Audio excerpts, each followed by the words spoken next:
We all want to feel understood, appreciated, and respected. Yet, no matter how well-intentioned we are, there will always be moments when we encounter tension or silent hostility from others. Sometimes, the reasons people harbor resentment or dislike for us aren't spoken aloud. They're hidden under polite smiles, unreturned messages, or subtle, cold gestures that leave us wondering, what went wrong? There's a natural impulse to feel confused or even hurt by these silent judgments. You might think, I've done my best, tried to be kind, and never meant any harm. Yet, this feeling of invisible friction with others can linger. It's a frustrating reality that, as much as we try to cultivate positivity in our lives, resentment can often bloom where we least expect it. But there's good news. By recognizing what often causes people to harbor these hidden feelings, you can learn to address it in ways that strengthen your resilience and self-confidence. This journey isn't about changing who you are to please others. Instead, it's about gaining insight into the dynamics of human relationships, understanding how our actions and success impact others, and building the inner strength to rise above negativity without sacrificing your true self. One essential step in dealing with the subtle but real undercurrents of resentment is developing resilience.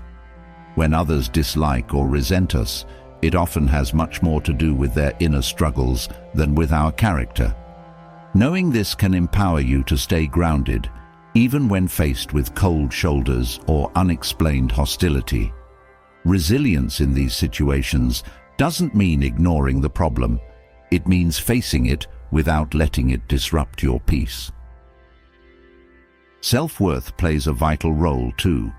When we deeply value ourselves, the opinions and judgments of others start to lose their power over us. Rather than getting swept away by someone else's negative view, you can remain anchored in your confidence, clear in your values, and focused on your personal growth. This way, even if others can't see your worth, it doesn't shake your belief in yourself. Self-worth is like a steady light, guiding you through moments of doubt and helping you recognize that others' opinions are simply reflections of their own perspective, not of your truth. It's tempting to dismiss or avoid the negative feelings others might hold toward us.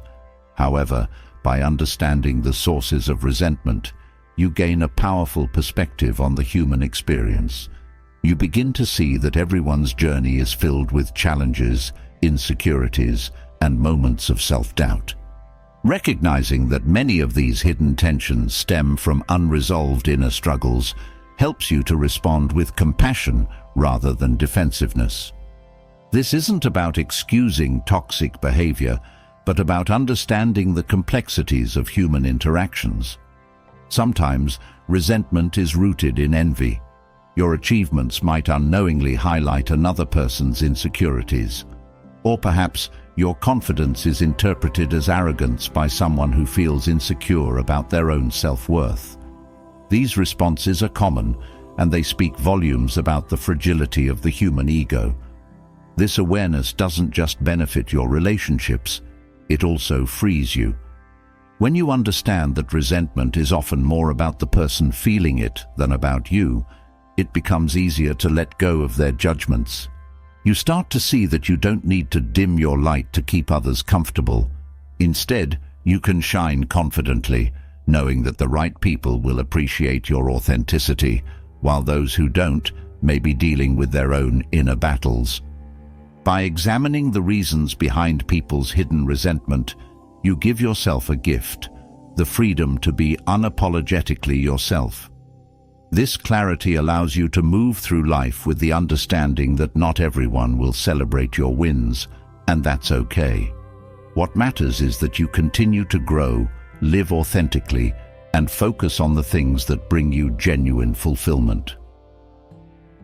Think about how liberating it would be to know that you are strong enough to handle disapproval without losing your sense of worth. To live with the confidence that you are enough, regardless of who approves or disapproves. When you can stand by your values and keep pursuing your goals despite the negative whispers, you embody true resilience. Learning about the roots of resentment is more than a survival tool.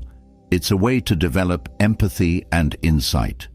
Once you understand that jealousy, misunderstandings, or conflicting values can fuel hidden hostility, you'll be able to interact with others more wisely.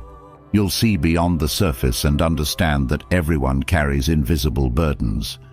Rather than taking things personally, you'll be able to remain calm, compassionate, and focused on your own growth. One of the most empowering things you can do is build a fortress of inner strength. When others harbor ill feelings toward you, it's easy to feel defensive or angry. But inner strength transforms these moments from challenges into opportunities for self-discovery. With a strong sense of self, you become less reactive and more thoughtful. You start to see resentment as a reflection of someone else's journey, not an indictment of your character. Inner strength means recognizing your value without needing anyone else to validate it. It's about cultivating a mindset that thrives on purpose rather than approval. Think of it this way. People who possess inner peace are rarely swayed by the opinions of others. They stay focused on their goals, committed to their values, and resilient through criticism. By prioritizing your inner peace, you equip yourself to handle resentment with grace and poise. When you focus on living in alignment with your values and goals, you attract genuine connections and repel superficial judgments. Living authentically means prioritizing peace, purpose, and growth over external approval. This mindset is what allows you to keep moving forward, even when faced with judgment or negativity. Instead of letting others' hidden resentment pull you down, you begin to see it as a natural part of life, something to understand but not dwell on. In a world that often urges us to fit in, embrace conformity, or shrink ourselves, it takes courage to stand strong and refuse to compromise your values for the comfort of others. But this courage is precisely what leads to a life of fulfillment. When you prioritize living with integrity, you may face some resentment, but you'll also attract respect, admiration, and deep satisfaction. Ultimately, learning about the roots of resentment is about making peace with the fact that not everyone will understand or like you, and that's perfectly normal. People's opinions and feelings are often shaped by factors that have nothing to do with you. They might feel threatened by your success, uncomfortable with your boundaries, or envious of your achievements. But these reactions are theirs to process, not yours to bear. True peace comes when you can acknowledge these feelings without internalizing them. Instead of letting resentment pull you into self-doubt, let it serve as a reminder of the importance of staying true to yourself. Your journey is yours to live, and your value doesn't depend on anyone else's perception.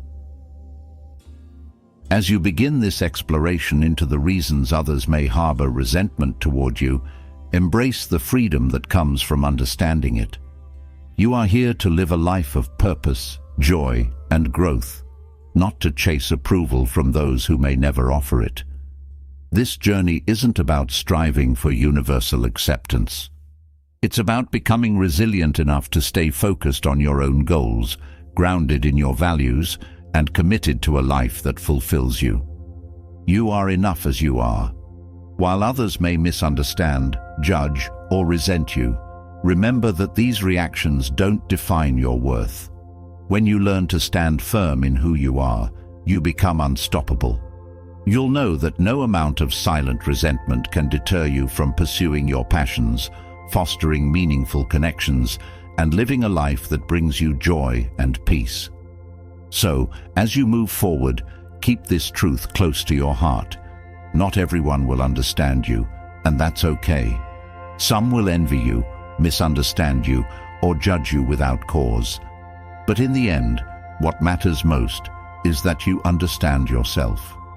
Focus on building inner peace, nurturing resilience, and staying true to your values. The world needs more people who are unafraid to live authentically, even when faced with the quiet disapproval of others. As you explore the reasons behind hidden resentment, may you find a deeper sense of peace and confidence. May you rise above negativity with compassion for others and unshakable faith in yourself. Each reason we explore will offer insights not only into others' behaviors, but also into the incredible power you hold to remain steady, strong, and joyful. Let's begin this journey with an open mind and a courageous heart, ready to learn, grow, and, most importantly, stay true to the path you were meant to walk. Success can be a remarkable force, lifting you to heights that bring pride and fulfillment. Yet, as you ascend, it can trigger emotions in others that range from admiration to envy. This side of success, the part that shines a light on insecurities, is one rarely spoken of.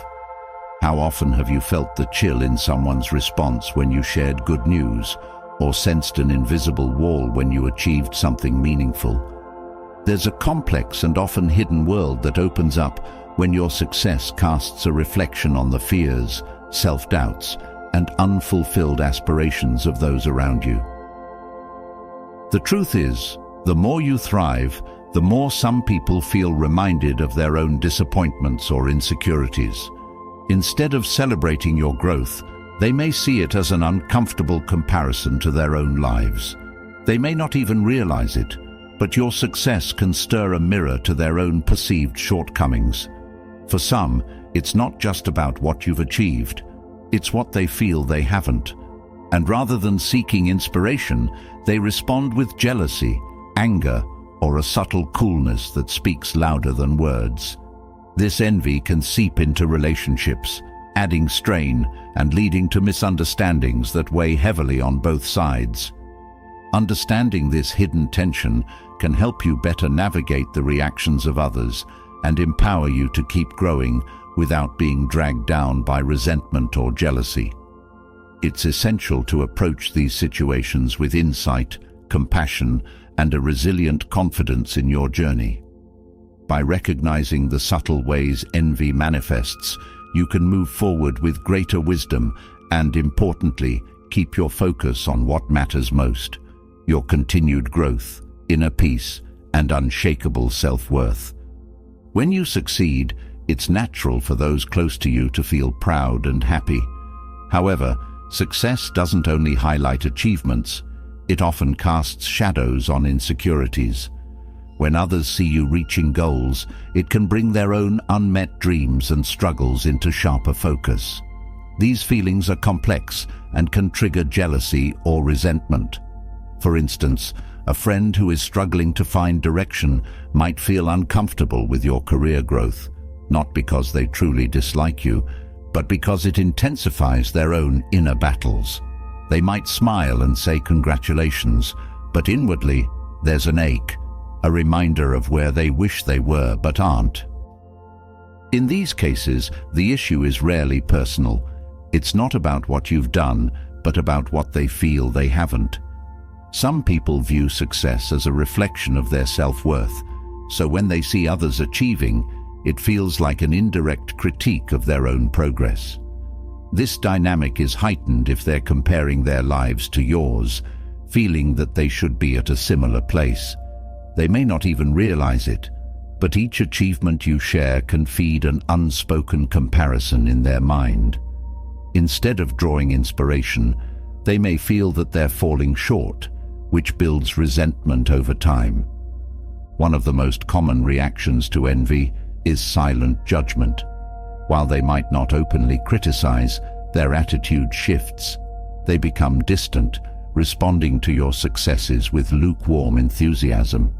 This can feel confusing, especially if it's someone you've been close to. Suddenly, you notice that conversations turn strained, and moments that should be joyful are filled with a tension that wasn't there before. They may give subtle hints, like not celebrating your wins or finding small faults in your achievements, to undermine the happiness of your moment. These actions stem from their need to bring your success down to a level where they feel more comfortable. Sometimes this jealousy appears in the form of indirect discouragement. Friends or family might offer unsolicited advice or concerns about the path you're on, not because they genuinely fear for your well-being, but because they want to dim your ambition. When someone feels left behind, there's often a subconscious urge to hold others back as a way to regain a sense of control. They may say things like, "Are you sure this is the right move?" or "Don't you think you're taking on too much?" This is their insecurity showing, disguised as concern. It's a way to add doubt to your achievements and cast shadows on your path, hoping it will make them feel less alone in their struggles. Another common expression of envy is a shift in emotional dynamics, where people start competing with you subtly or openly. Suddenly, they become more focused on one-upping you or trying to prove that their life choices are better. A colleague may start talking about their accomplishments every time you mention a win, trying to bring the attention back to themselves. It becomes a silent battle where instead of support, you feel you're in an ongoing comparison. The energy that once connected you shifts to a subtle rivalry, often leaving you wondering why things feel off. This competitive shift is their attempt to re-establish a sense of importance in their own eyes. In some cases, envy can turn into passive aggression. These individuals may start to make small, cutting remarks disguised as jokes, or minimize your achievements in front of others. You might hear phrases like, "Must be nice to have things go so easily for you," or "Not everyone has the same luck as you." These comments come with a sting, designed to make you question your success or feel that you don't deserve it. Passive-aggressive remarks are a way for them to express their discomfort without directly confronting their feelings of envy. It's a tactic to subtly undermine your happiness, making your achievements feel like something to be ashamed of rather than celebrated. If you've ever felt someone trying to distance themselves from you after a success, it's likely because your progress has made them uncomfortable. When someone close feels overshadowed by your growth, they may pull back, either gradually or suddenly, to avoid facing their own insecurities. It's a defense mechanism that keeps them from being reminded of their perceived failures. They may begin canceling plans or becoming less available, leaving you to wonder what you've done wrong. In reality, it's their way of avoiding the discomfort of seeing someone they know succeed in areas where they feel they're struggling. In other cases, envy is expressed through spreading negativity or gossip. When someone feels left out or overshadowed, they may try to influence others' perceptions of you by sharing negative or false stories. This way, they shift focus from their own insecurities to finding faults in your character. It's a form of social sabotage, where they feel they regain control by turning others against you subtly. Gossiping allows them to undermine your reputation without having to confront their own issues. It's easier to paint you as the problem than to face the reality of their envy. A powerful way to respond to these hidden signals of envy is through empathy and understanding. Recognize that these reactions are often unconscious responses to feelings of inadequacy, and that they say more about the other person's struggles than about your worth. This insight allows you to avoid personalizing their behavior, staying grounded and confident in your achievements without feeling pressured to apologize for your success. It's not your responsibility to shrink so others feel comfortable. Instead, keep a compassionate perspective, realizing that some people simply don't know how to cope with their own insecurities in a healthy way. Maintaining your authenticity despite others' discomfort is key. By continuing to pursue your goals without apology, you remind yourself that your life isn't a competition. It's a unique journey, and each person is responsible for their path.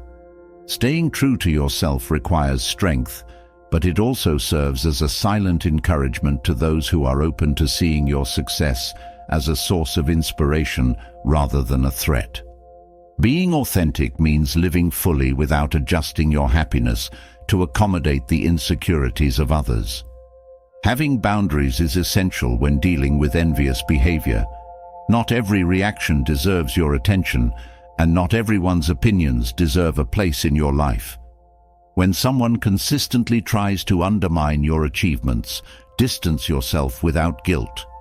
Create a safe space around you that protects your mental well-being. This doesn't mean you're shutting people out. It means you're prioritizing your peace. Remember, true friends will celebrate your successes, while those who don't have your best interests at heart may need to be kept at a distance. Navigating envy requires a strong sense of self-worth.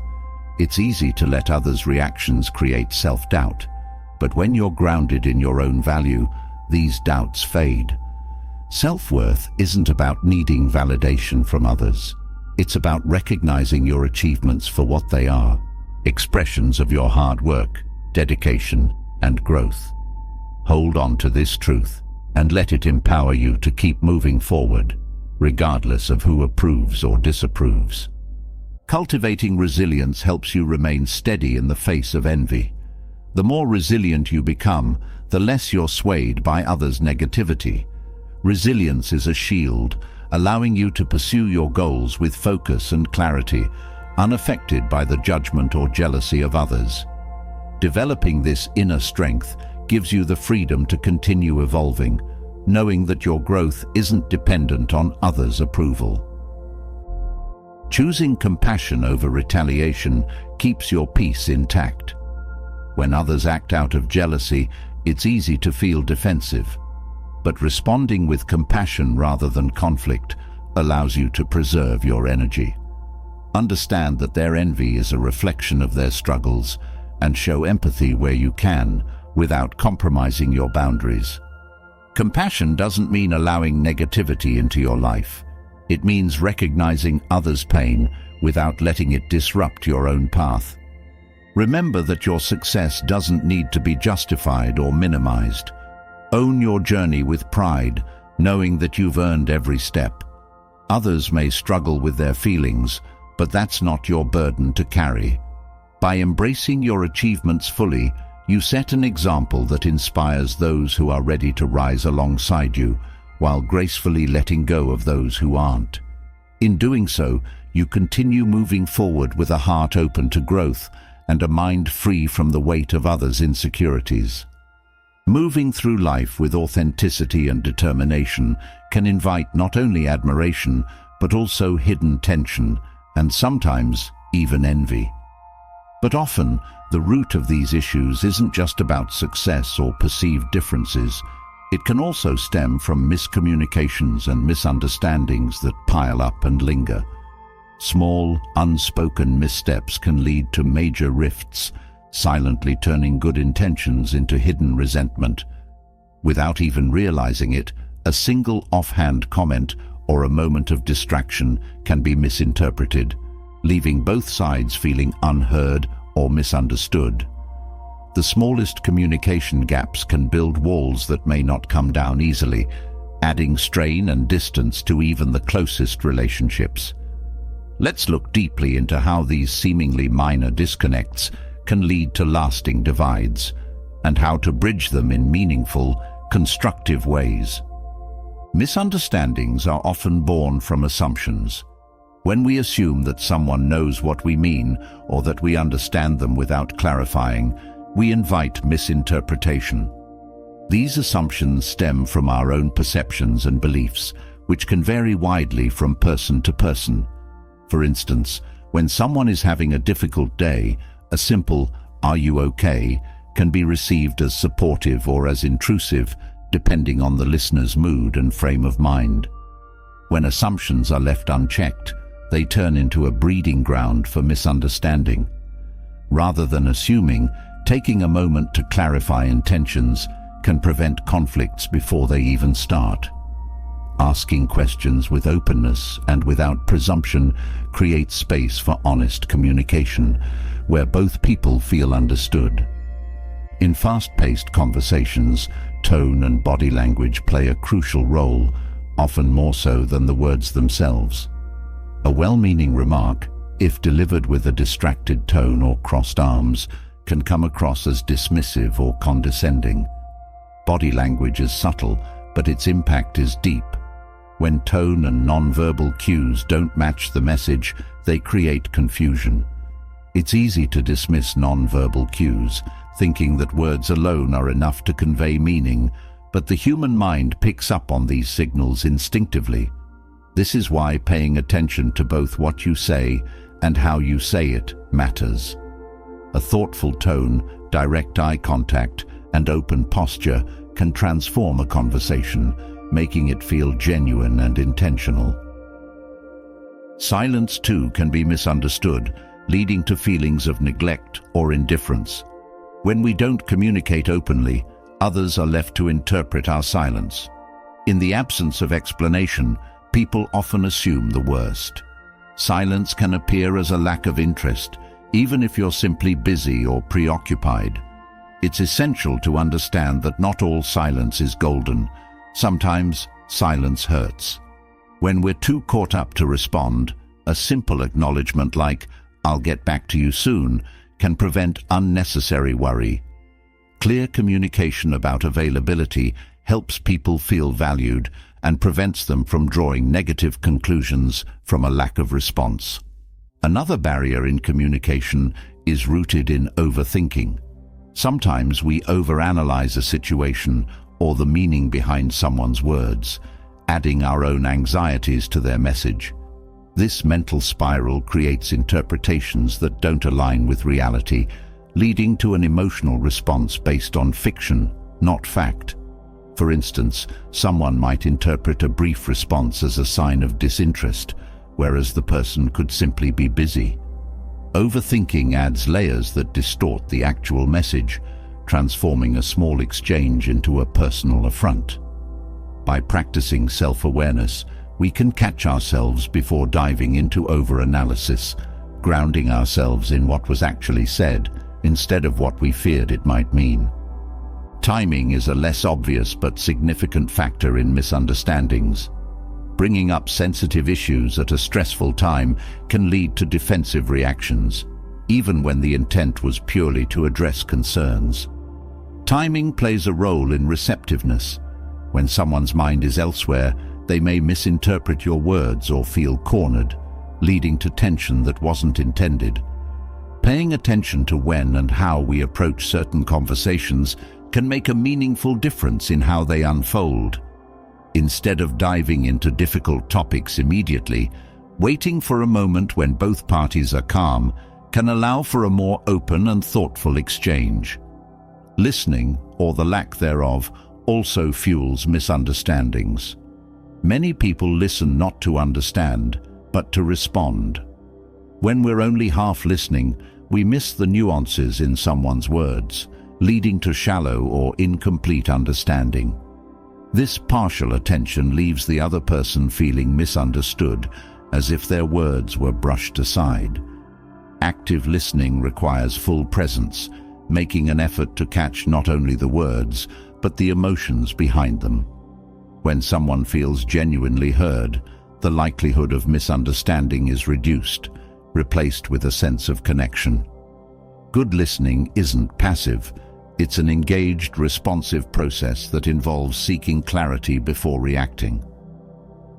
Another critical aspect is clarity in language. Often we think we've communicated clearly, but the words we choose may have different meanings to different people.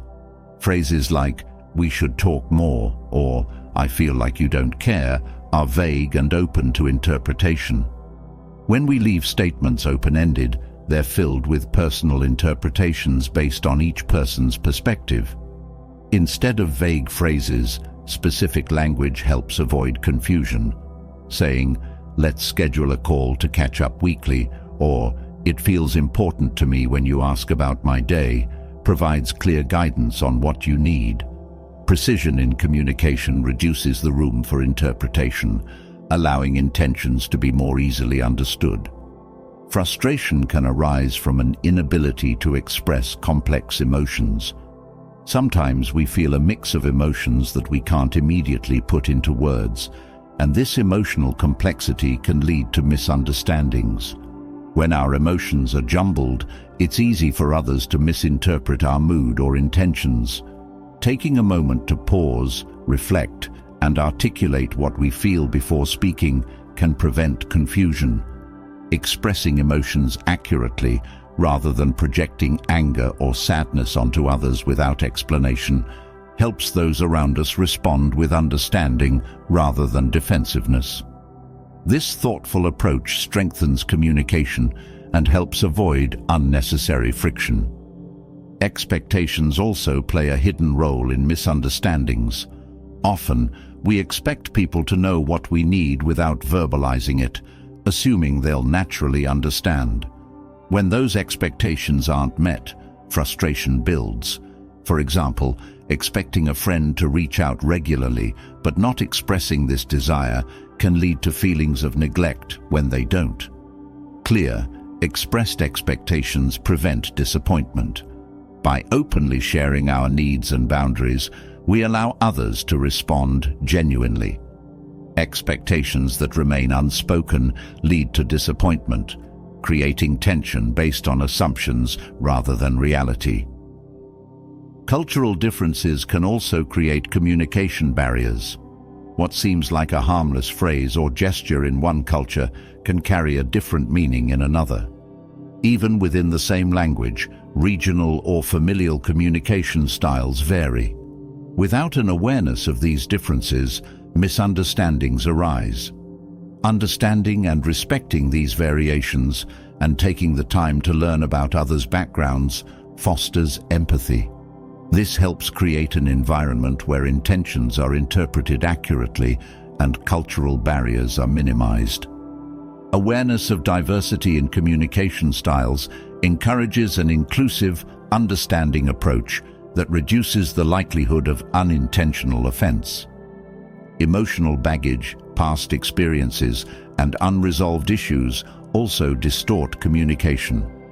If someone has been hurt in a past relationship, they may approach new interactions with caution or even mistrust, projecting old hurts onto new people. This can lead to misinterpretations as they see behaviors through the lens of past experiences.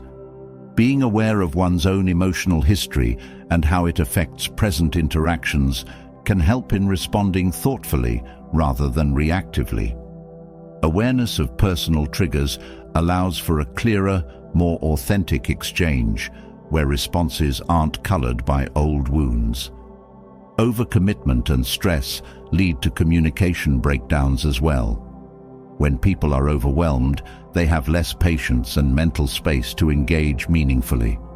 Stressful days often result in quick, curt replies or a lack of engagement, which can come across as disinterest or hostility. Recognizing when stress is affecting communication and being transparent about it helps set realistic expectations. Saying, "I'm under a lot of stress, so if I'm brief, it's not personal," goes a long way in maintaining positive relationships and preventing misunderstandings rooted in overcommitment. Misunderstandings thrive in relationships where there's a lack of trust. Trust allows for benefit of the doubt, making it easier to interpret others' words with compassion rather than suspicion. In relationships lacking trust, small comments are more likely to be perceived as attacks, leading to defensive reactions. Building trust takes time and consistent honesty. In environments where trust is cultivated, people feel safer to express themselves fully, knowing that missteps are met with understanding rather than judgment. Trust acts as a cushion, absorbing minor communication flaws without damaging the relationship. External influences, such as advice from friends or family, can also lead to misunderstandings. When others offer opinions or advice, it's easy to adopt their interpretations instead of forming our own. This external interference can distort our understanding of a situation. By staying mindful of external influences and grounding responses in personal judgment rather than others' perspectives, we maintain authenticity in our relationships. Seeking advice is natural, but letting outside opinions dominate our interactions can cloud genuine communication. One of the most overlooked causes of misunderstanding is the reluctance to clarify. Pride, fear, or discomfort can prevent people from asking for clarification, leaving misunderstandings unresolved. When clarification is avoided, assumptions solidify and resentment grows. By embracing curiosity and courage, misunderstandings can be prevented by simply asking, "What did you mean by that?" or "Can you help me understand your perspective?" This approach replaces guessing with clarity, fostering deeper understanding. Clear, authentic communication is an ongoing process.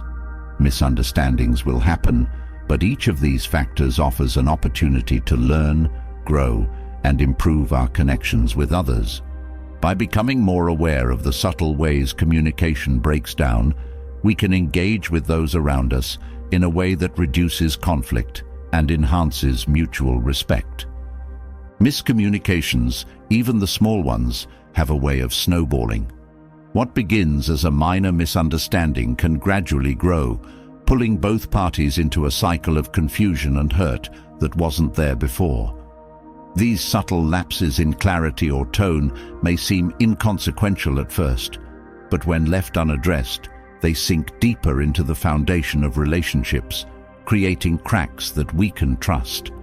Small comments left unexplained, body language misread, or unspoken assumptions can all plant seeds of resentment that slowly grow, turning minor missteps into sources of conflict. By exploring the hidden impact of these subtle communication breakdowns, we can learn how to address them before they create lasting rifts. Minor miscommunications often start with assumptions. When someone assumes they understand a message without verifying, they create an interpretation based on their own feelings or perspectives, rather than the actual intent of the other person. These assumptions are small, but they quickly compound. For instance, one person might say, "I'll see you soon," intending warmth, while the other interprets it as an obligation or reluctance. Assumptions can warp even simple phrases, layering in a meaning that wasn't intended. Over time, these assumptions transform harmless exchanges into points of contention. To avoid this, verification is key. Confirming what someone meant, rather than jumping to conclusions, brings clarity and avoids miscommunication. Emotional tone can also distort meaning, especially if one person is in a different emotional state from the other. A casual comment made while one person is stressed may come across as dismissive or uncaring to someone in a more positive state of mind. These shifts in tone can seem insignificant, but over time they create an emotional disconnect. When emotional tones aren't aligned, misunderstandings increase as one person perceives coldness or indifference while the other is simply preoccupied. This discrepancy often leads to both sides feeling misunderstood and undervalued. Being mindful of emotional states or acknowledging when someone seems off creates space for open communication, preventing minor disconnects from developing into larger conflicts. Another subtle form of miscommunication occurs in phrasing choices. The way we word something can change its impact drastically. Phrasing like, "It would be nice if you could help out more," might feel harmless to one person, but could seem like a judgment to another. When phrasing is vague or indirect, it invites interpretation, and more often than not, people interpret words through the lens of their insecurities or assumptions. Direct, thoughtful language eliminates the guesswork, creating a space where intentions are clearly understood. By focusing on clarity in our phrasing, we reduce the chances of words being taken out of context, allowing both sides to feel respected and understood. Overly brief responses can create friction as well. While some people naturally keep their communication short and to the point, others may perceive brief responses as cold or dismissive. A simple fine in response to "How are you?" can feel like an avoidance or a brush-off, even if the person saying it genuinely means they're okay. When brief responses are consistent, they slowly erode the warmth in communication, leaving one party feeling unvalued. Offering a little more detail, such as "I'm fine, just a bit tired," can make a huge difference, showing that there's openness rather than dismissal. This attention to detail fosters trust and prevents small gaps from widening. Timing of responses is another overlooked aspect of minor miscommunications. A delayed response may seem trivial to one person, but might feel like neglect to another. When responses come much later than expected, especially in conversations where timeliness matters, one person can feel sidelined or unimportant. They might interpret the delay as a lack of care, even if the other person was simply busy or distracted. A quick acknowledgement like, "I saw your message, but I'll reply in full soon," can alleviate tension, preventing assumptions from taking hold. Timing reflects respect, and by managing it carefully, both sides feel valued. Interruptions, though often unintentional, create subtle rifts in communication. When one person interrupts, the other may feel invalidated, as if their words or thoughts don't matter. This can lead to feelings of frustration and resentment, even if the interruption wasn't meant to dismiss their perspective. Over time, repeated interruptions can make someone reluctant to share openly, creating distance. Pausing and allowing someone to finish before responding is a small gesture, but one that builds mutual respect, ensuring that both voices are fully heard.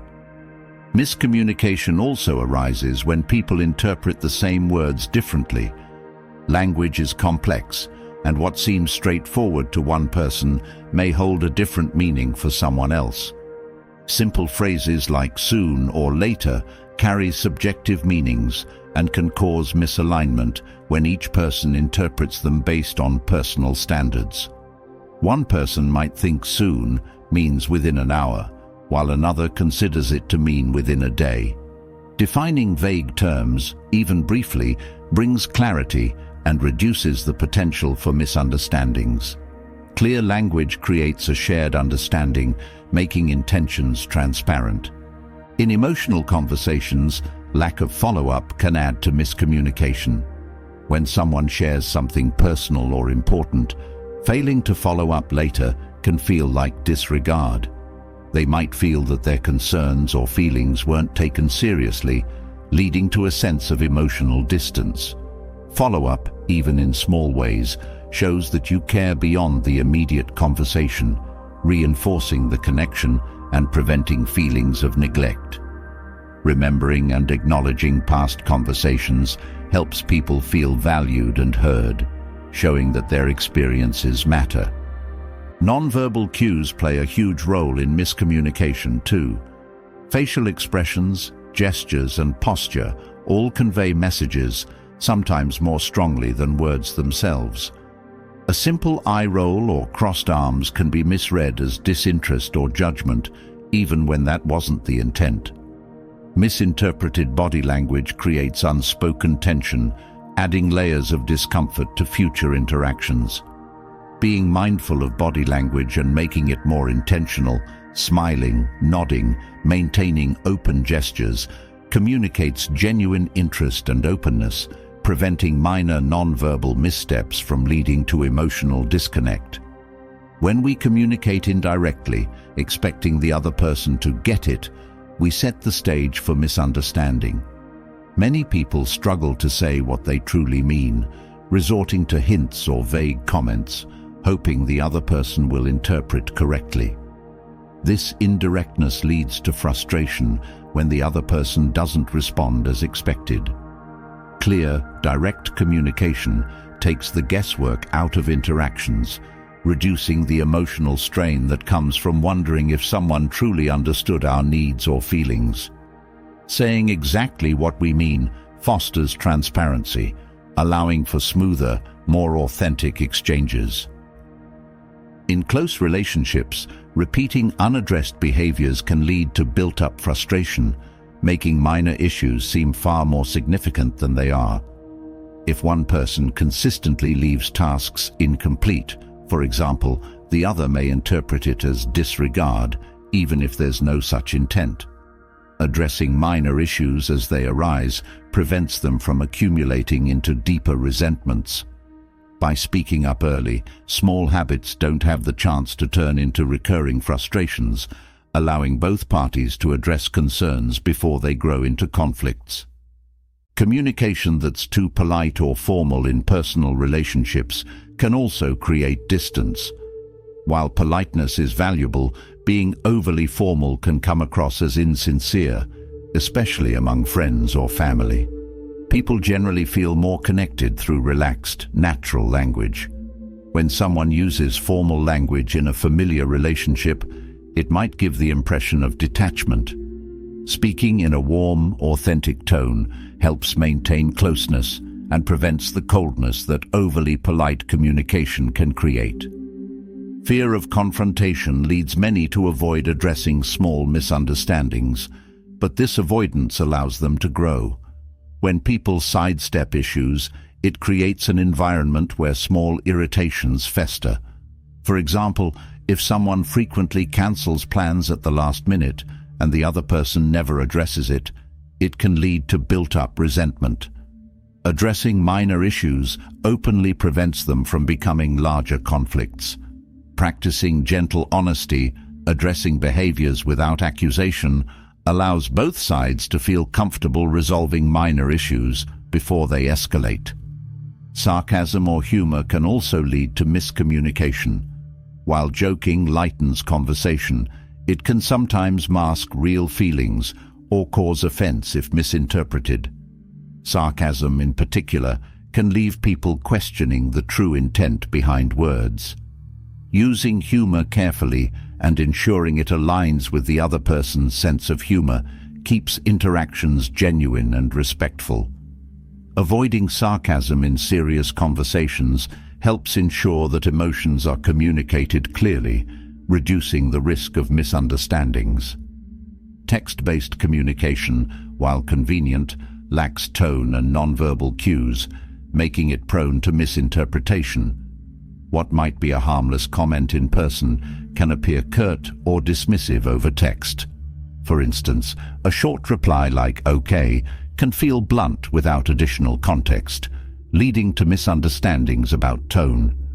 Adding small elements, like a smiley face or a clarifying sentence, can transform a message's tone, making it warmer and less ambiguous.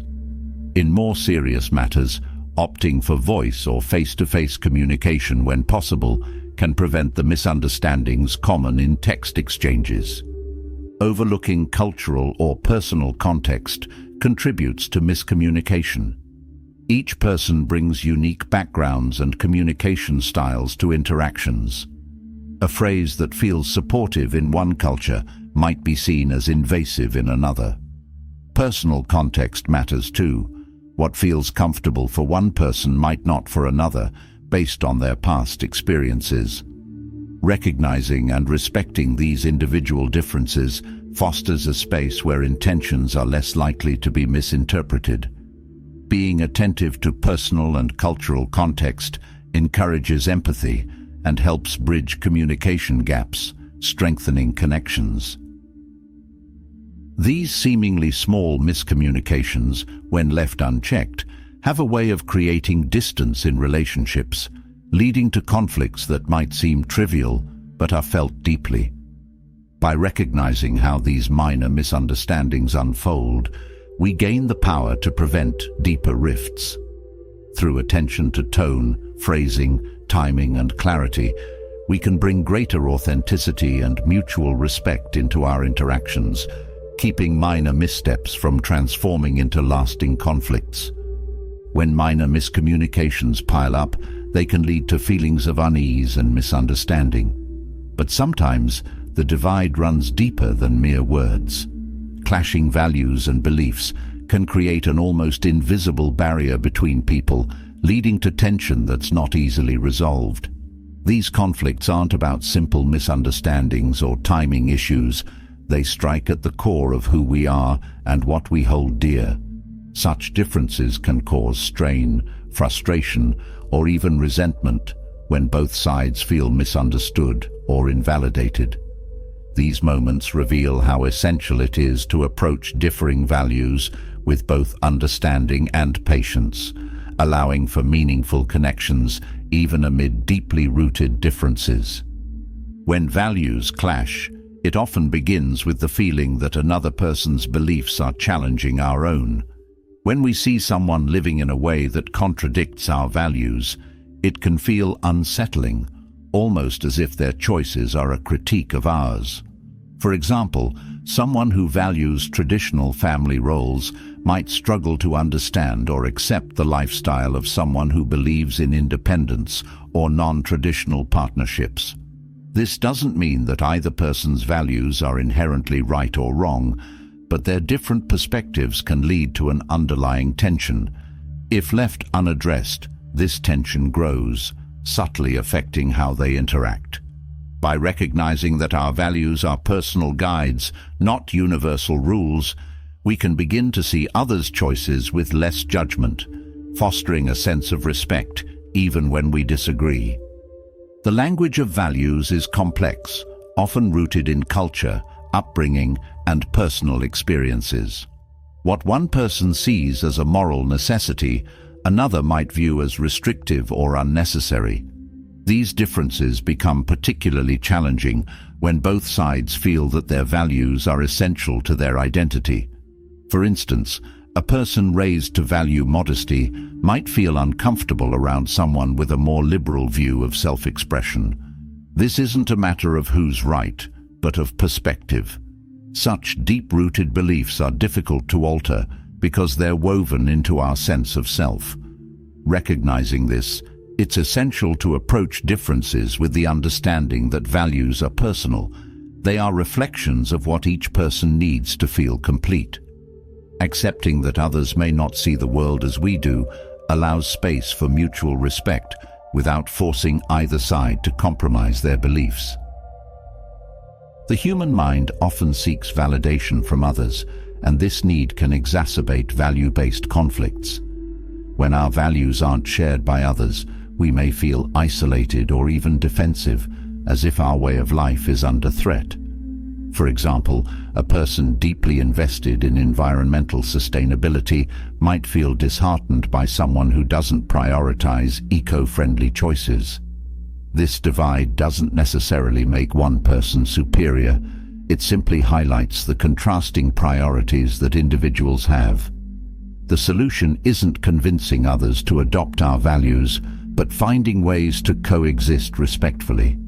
When we can let go of the need for others to share our values, we free ourselves from unnecessary conflict and open ourselves to new perspectives, embracing diversity without feeling that our beliefs are being challenged.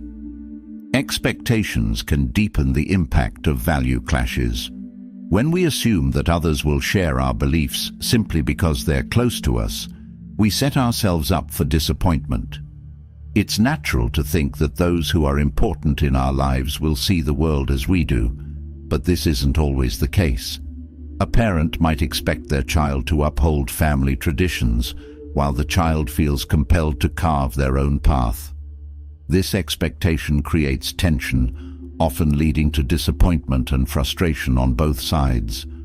By letting go of the assumption that others must share our values, we create a space for genuine connection, unburdened by unmet expectations. This acceptance nurtures healthier relationships, where differences are embraced as unique traits rather than barriers. Another dimension of clashing values lies in societal norms, which often dictate what is considered acceptable. Society's influence can pressure individuals to conform, even when those norms conflict with personal beliefs. For instance, someone raised in a culture that values individual success might feel out of place among people who prioritize communal or family achievements. This pressure can make people feel alienated, torn between societal expectations and personal beliefs. Recognizing that societal norms are not absolute truths, but collective agreements, helps us respect each person's choices, allowing individuals to live by their values without feeling pressured to conform. Accepting that there is no single way to live offers freedom for everyone to pursue a life that feels authentic. Sometimes, clashing values highlight fears that people carry. When someone challenges our beliefs, it can make us question our own life choices, leading to discomfort. If we've built a life around certain principles, seeing others live differently may stir doubts or insecurities. For instance, someone who values stability might feel threatened by someone who embraces a free-spirited, risk-taking lifestyle. The clash isn't simply about values, but about the subconscious fears that arise when our way of life is called into question. By identifying these fears, we can approach such differences with curiosity rather than defensiveness, asking ourselves why someone else's values feel threatening.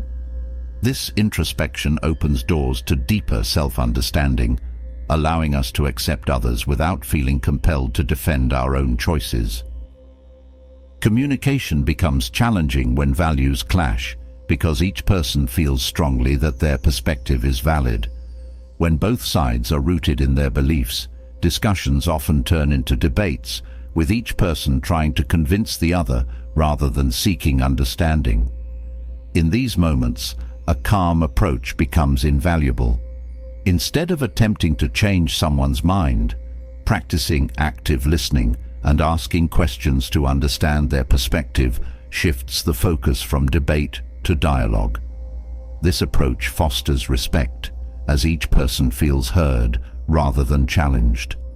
When we listen to understand rather than to respond, we create a space where differing values can coexist, making room for empathy and shared humanity.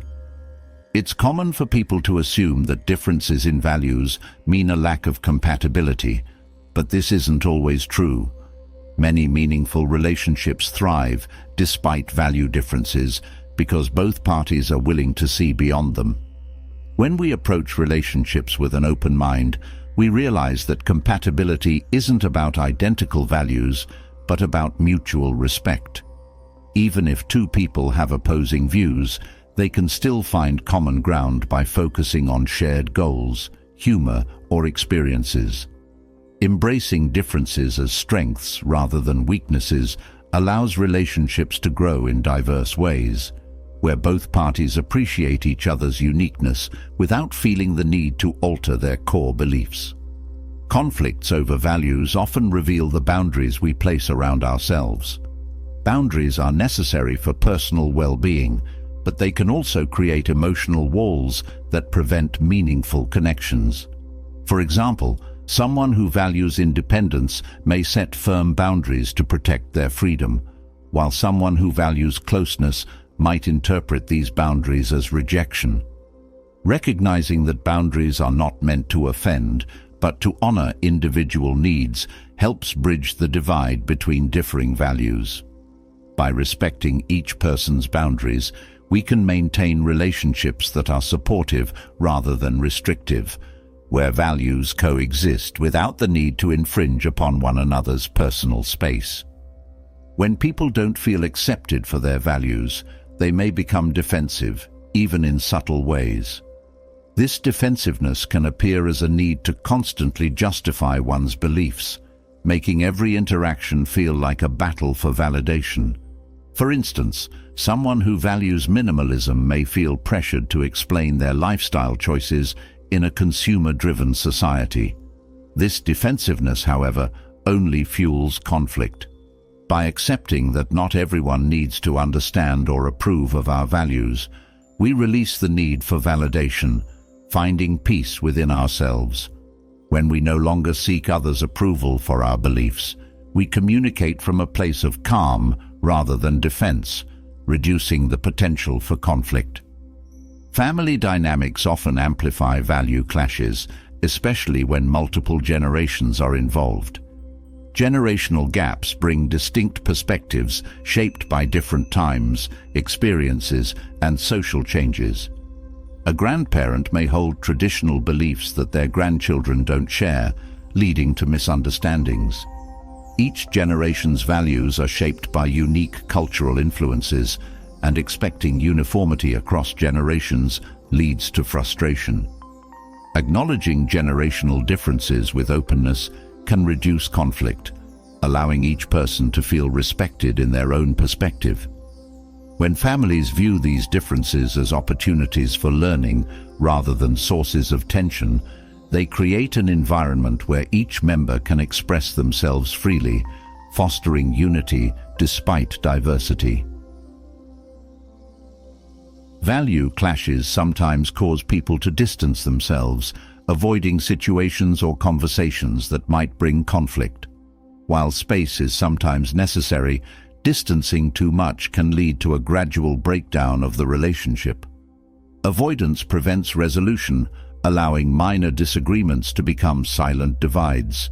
Instead, engaging with compassion and openness, even when values differ, helps maintain connection. It's possible to set boundaries without building walls.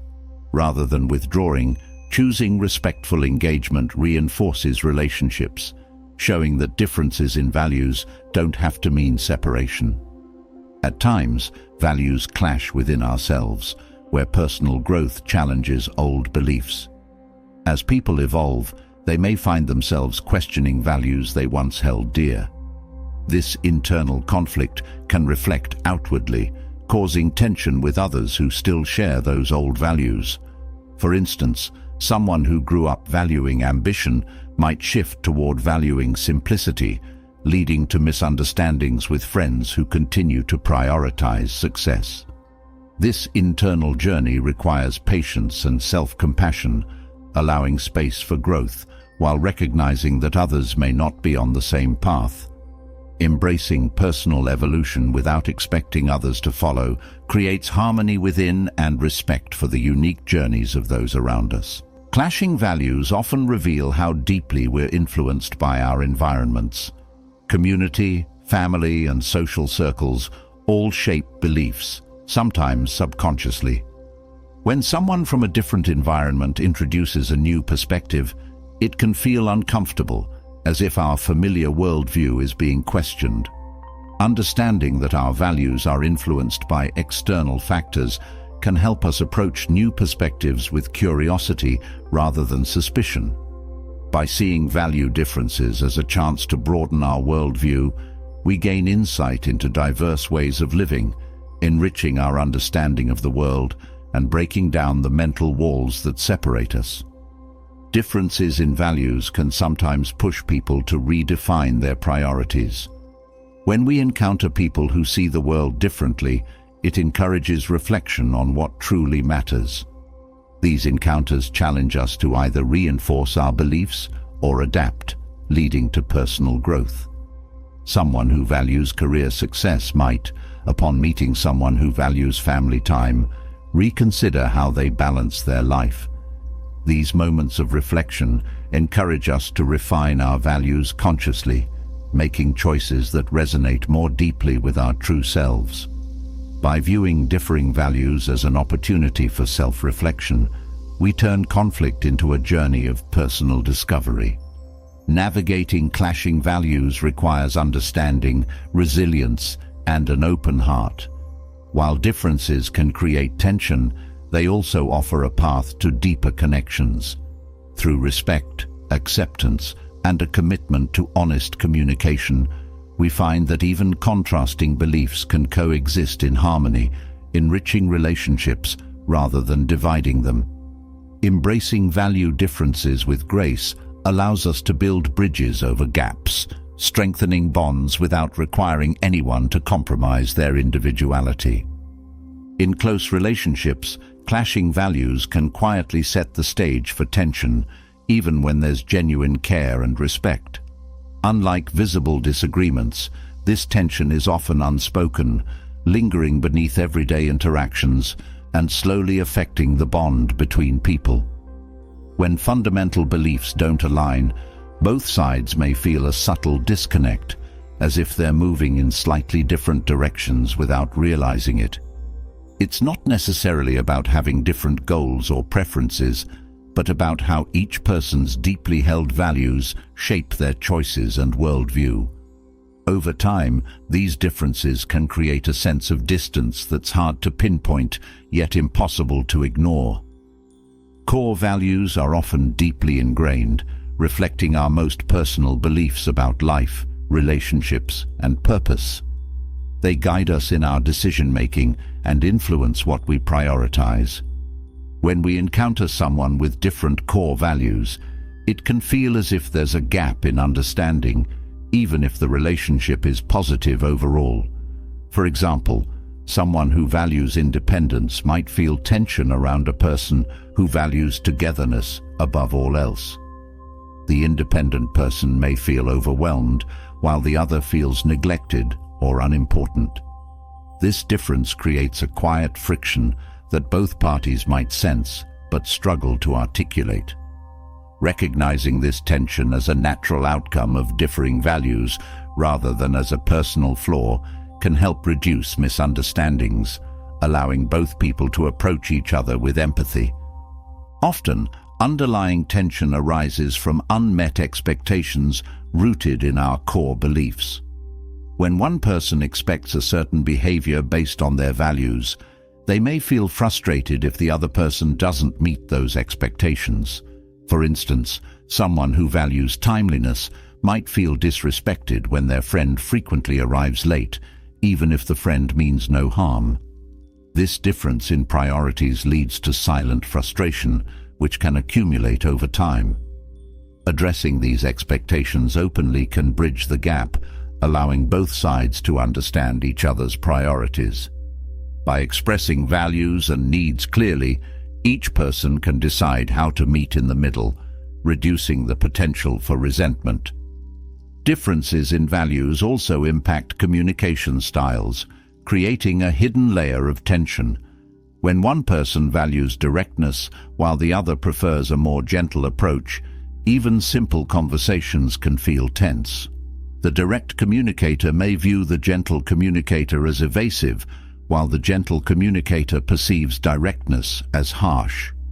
These misunderstandings shape the emotional tone of interactions, leaving each person feeling that their communication style isn't respected.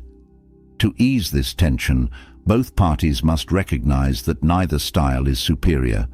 Instead, they can adopt a flexible approach, adjusting their communication to suit the context and each other's comfort. This balance shows respect for each other's values and helps foster more harmonious interactions. Clashing values can also influence perspectives on success and fulfillment, adding another layer of tension. For example, someone who values career success might feel disconnected from a partner or friend who prioritizes personal well-being or family. The career-focused individual may interpret their friend's choices as a lack of ambition, while the other person feels pressured to pursue goals that don't align with their priorities. This difference can make conversations about life goals feel strained, as both people struggle to validate each other's viewpoints. Recognizing that each person's version of fulfillment is unique helps reduce tension. By honoring each other's paths, even if they differ, both people can feel more understood and valued. Core values also shape how people handle challenges and setbacks. Someone who values resilience might see adversity as a growth opportunity, while a person who values security might feel the need to avoid risks. When these perspectives clash, tension arises, especially in decision-making situations. The resilient person may feel frustrated by what they see as a lack of courage, while the security-focused person may feel that risk-taking is reckless. These differences can make it challenging to support each other's decisions, even if the relationship is otherwise strong. By recognizing the value in each approach, both people can learn to appreciate the strengths in each other's responses to difficulty, reducing judgment and enhancing mutual respect. Financial values are another area where differences can create tension, especially in close relationships. Someone who values saving may struggle with a partner who believes in enjoying life's pleasures without worrying excessively about money. The saver may feel anxious about future security, while the spender feels restricted by financial caution. This tension builds silently over time, as each person may feel misunderstood or criticized for their choices. Open discussions about financial goals, without judgment, can help each person understand the motivations behind the other's values. This understanding promotes compromise, allowing both to feel that their priorities are respected. Personal boundaries are also affected by core values, leading to tension when they don't align. Someone who values personal space may feel overwhelmed by a friend or partner who values constant togetherness. The desire for space may be seen as distance or coldness by the other person, who feels rejected or unloved. Without open communication, these different needs can create ongoing frustration. By discussing boundaries openly and without judgment, both people can establish a balance that respects each other's comfort. This understanding prevents misunderstandings and allows each person to meet their needs without feeling pressured to compromise their core values. In addition, values shape perspectives on responsibility and obligations. Someone who believes strongly in fulfilling duties may feel uncomfortable around a person who takes a more relaxed approach. For example, a person who values family obligations may feel disappointed by a friend who prioritizes personal freedom over family gatherings. This difference can create tension, as the duty-oriented individual may feel let down, while the freedom-oriented person feels pressured to conform. By acknowledging that each person's sense of responsibility is personal, both sides can find ways to show respect without feeling burdened by expectations that don't align with their values.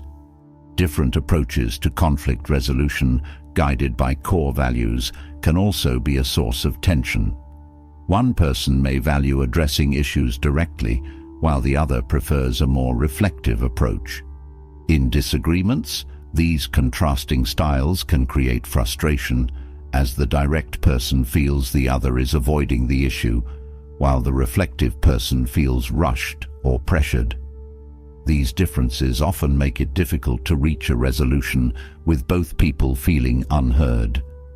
By respecting each other's conflict resolution styles and finding a middle ground, both parties can engage in a way that feels safe and productive, reducing the tension that naturally arises from differing values. Values often play a role in lifestyle choices, influencing how people structure their daily lives. For instance, someone who values productivity may find it hard to understand a partner who prioritizes relaxation and self-care. The productivity-driven individual might see relaxation as laziness, while the other feels judged for their need to recharge. This tension can spill over into daily interactions, affecting how each person views the other's habits. By recognizing that both productivity and relaxation have value, each person can respect the other's lifestyle without feeling pressured to adopt it. Accepting these differences encourages a supportive environment where both approaches are valued. The way people view friendships and social connections is also shaped by values, which can lead to tension. Someone who values loyalty may feel hurt when a friend spends time with others, while someone who values independence may feel that friendship should allow for flexibility. This difference can create tension, as the loyalty-driven person feels abandoned, while the independence-valuing person feels restricted. By openly discussing friendship expectations, both people can understand each other's needs better, reducing the potential for hurt feelings. This conversation fosters trust, allowing each person to maintain their friendships without feeling constrained by differing expectations. Family values, too, can cause underlying tension when they don't align. When one person places high importance on family bonds, they may feel distant from someone who views family differently. For instance, a person who values frequent family gatherings might feel unsupported by a partner who sees family time as occasional rather than constant. This difference can cause subtle friction, as both sides feel that the other doesn't appreciate their perspective. Acknowledging and respecting each other's approach to family involvement can help reduce this tension, allowing each person to feel secure in their values without feeling pressured to change. Core values also influence attitudes toward health and wellness, creating tension when they clash. Someone who prioritizes health and fitness may feel frustrated by a partner or friend who places less emphasis on these areas. The health-conscious person may feel unsupported in their goals, while the other person feels judged or pressured to change their habits. This difference in priorities can lead to silent frustration, affecting how they view each other's lifestyle choices. By accepting that health is a personal journey, both sides can support each other's goals without imposing expectations, reducing the potential for tension and encouraging mutual respect. Different values around emotional expression can create subtle tension as well. For example, someone who values openness and emotional vulnerability may feel distant from a partner or friend who values emotional restraint. The expressive person may feel that the other is withholding, while the restrained individual feels overwhelmed by open displays of emotion. Without understanding, both sides can feel misunderstood, creating a quiet but lasting divide. By learning to appreciate each other's approach to emotions, both people can feel more accepted, fostering a sense of closeness even when their values around expression differ. Work-life balance, shaped by core values, is another area where differences can lead to tension. Someone who values career success may struggle with a partner who prioritizes family time over work. This difference often leads to unspoken frustration, as the career-driven person feels unsupported, while the family-focused individual feels that work is taking priority over personal connections. Recognizing the importance of both perspectives allows each person to balance their priorities without feeling pressured to compromise their values, creating a more supportive and understanding relationship. Spirituality and belief systems rooted in core values can also be a source of tension when they differ. One person's sense of meaning and purpose may be deeply tied to their spirituality, while another may find purpose in personal achievements or relationships. These differences can make it difficult to connect on a deeper level, especially if one person feels that their beliefs are undervalued. Respecting each other's sources of meaning without expecting agreement helps reduce this tension, allowing each person to honor their beliefs without feeling isolated or invalidated. Understanding how differences in core values can create underlying tension is a powerful step toward building stronger, more harmonious relationships.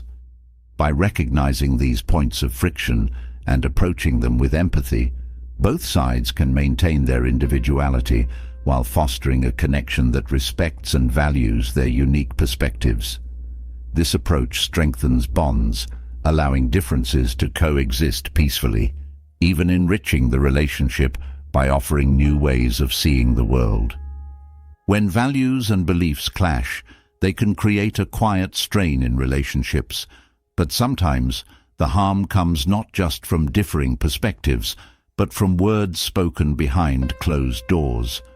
Gossip and rumors have a unique way of unraveling trust, spreading misunderstandings, and breeding resentment. A single piece of unverified information or a twisted version of the truth can ripple out, damaging reputations, relationships, and even self-worth. Gossip often thrives on exaggeration, feeding on people's insecurities and fueling silent judgments. The destructive power of gossip isn't always loud. It works in subtle, insidious ways that slowly erode the foundations of trust. Gossip often begins as casual conversation, but can quickly escalate into harmful narratives. Sometimes people start by discussing others with seemingly harmless intentions, perhaps to share concern or vent frustrations. But as these conversations circulate, details can change, intensify, or lose context, turning the original message into something much more damaging. For example, a simple comment about someone's recent choices can evolve into a story about poor judgment or questionable character. These small changes might seem insignificant, but they compound as they're passed along, leading to assumptions and opinions based on half-truths. Gossip thrives on this distortion, taking on a life of its own as it moves through different voices, each adding or altering the original story. Rumors, in particular, often grow from seeds of ambiguity. When details are missing or unclear, people tend to fill in the gaps, assuming intentions or adding interpretations that may not be true. For instance, if a colleague leaves work suddenly, others might start speculating about the reasons, creating stories to satisfy their curiosity. These speculations, even when unfounded, can damage someone's reputation, leading others to view them through a distorted lens. This filling in the blanks process can change the way people are perceived, even without any actual evidence. Once a rumor takes hold, it's challenging to counteract, as people tend to believe what they hear, especially if it aligns with their biases or assumptions. One of the reasons gossip holds such power is because it often preys on people's insecurities. When individuals feel uncertain about themselves, they may be more inclined to judge or criticize others. Gossiping provides a temporary sense of superiority, allowing people to deflect attention from their own flaws or struggles. By focusing on someone else's perceived mistakes, they shift the narrative away from their insecurities, temporarily boosting their self-esteem. However, this form of relief is fleeting, and over time, it deepens a cycle of negativity where individuals rely on bringing others down to feel better about themselves. This cycle not only harms the targets of gossip, but also keeps those who engage in it trapped in a loop of self-doubt and judgment. The harm of gossip is compounded by the fact that it often reaches the subject indirectly. Instead of hearing feedback directly, individuals find out through whispers or changed behaviors from others, creating feelings of isolation and betrayal. When someone realizes they've been the subject of gossip, it affects their sense of trust, not just in those involved, but in people more generally. They may feel embarrassed, confused, or even paranoid, wondering who else might have been listening.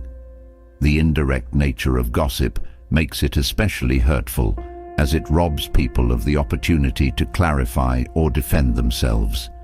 They're left to wonder what others think or believe, creating a sense of uncertainty that can erode self-confidence.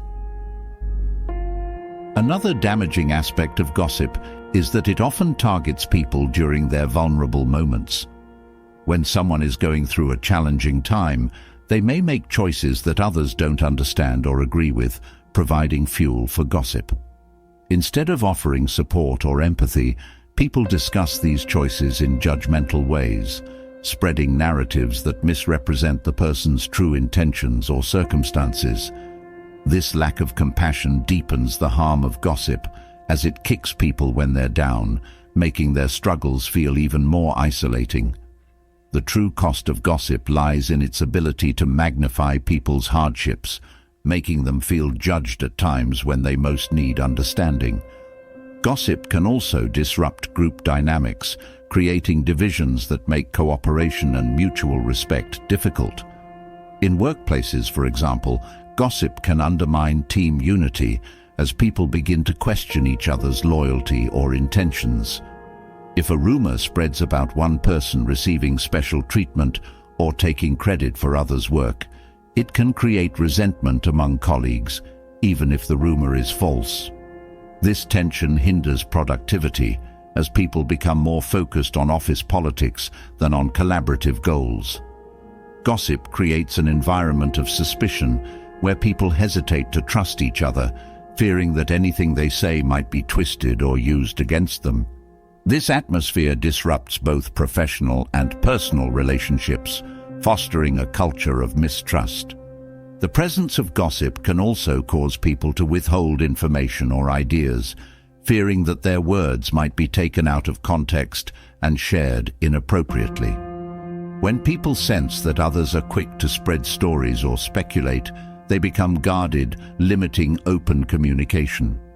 This fear of being misinterpreted or judged can stifle creativity and prevent people from sharing valuable insights or perspectives. In relationships too, gossip discourages honesty, as individuals worry that their vulnerabilities might become the next topic of conversation. By creating an environment where people are afraid to speak openly, gossip restricts authentic connections, leaving individuals feeling distant and disconnected. Social media has amplified the effects of gossip, allowing rumors to spread more quickly and widely than ever before. A single post or comment can reach countless people within moments, escalating a private issue into a public spectacle. Social media often rewards sensationalism, meaning that exaggerated or shocking stories get more attention, regardless of their accuracy. This rapid spread makes it nearly impossible to contain gossip once it begins, as information moves faster than individuals can respond. The digital nature of social media also encourages detachment, making it easier for people to share or comment on stories without considering the impact on the person involved. In this environment, gossip is amplified, as people feel emboldened to share without the accountability that face-to-face interactions often impose. Rumors and gossip not only affect relationships, but can also impact mental health. When someone is aware that they're being talked about, it can lead to feelings of anxiety, depression, and isolation.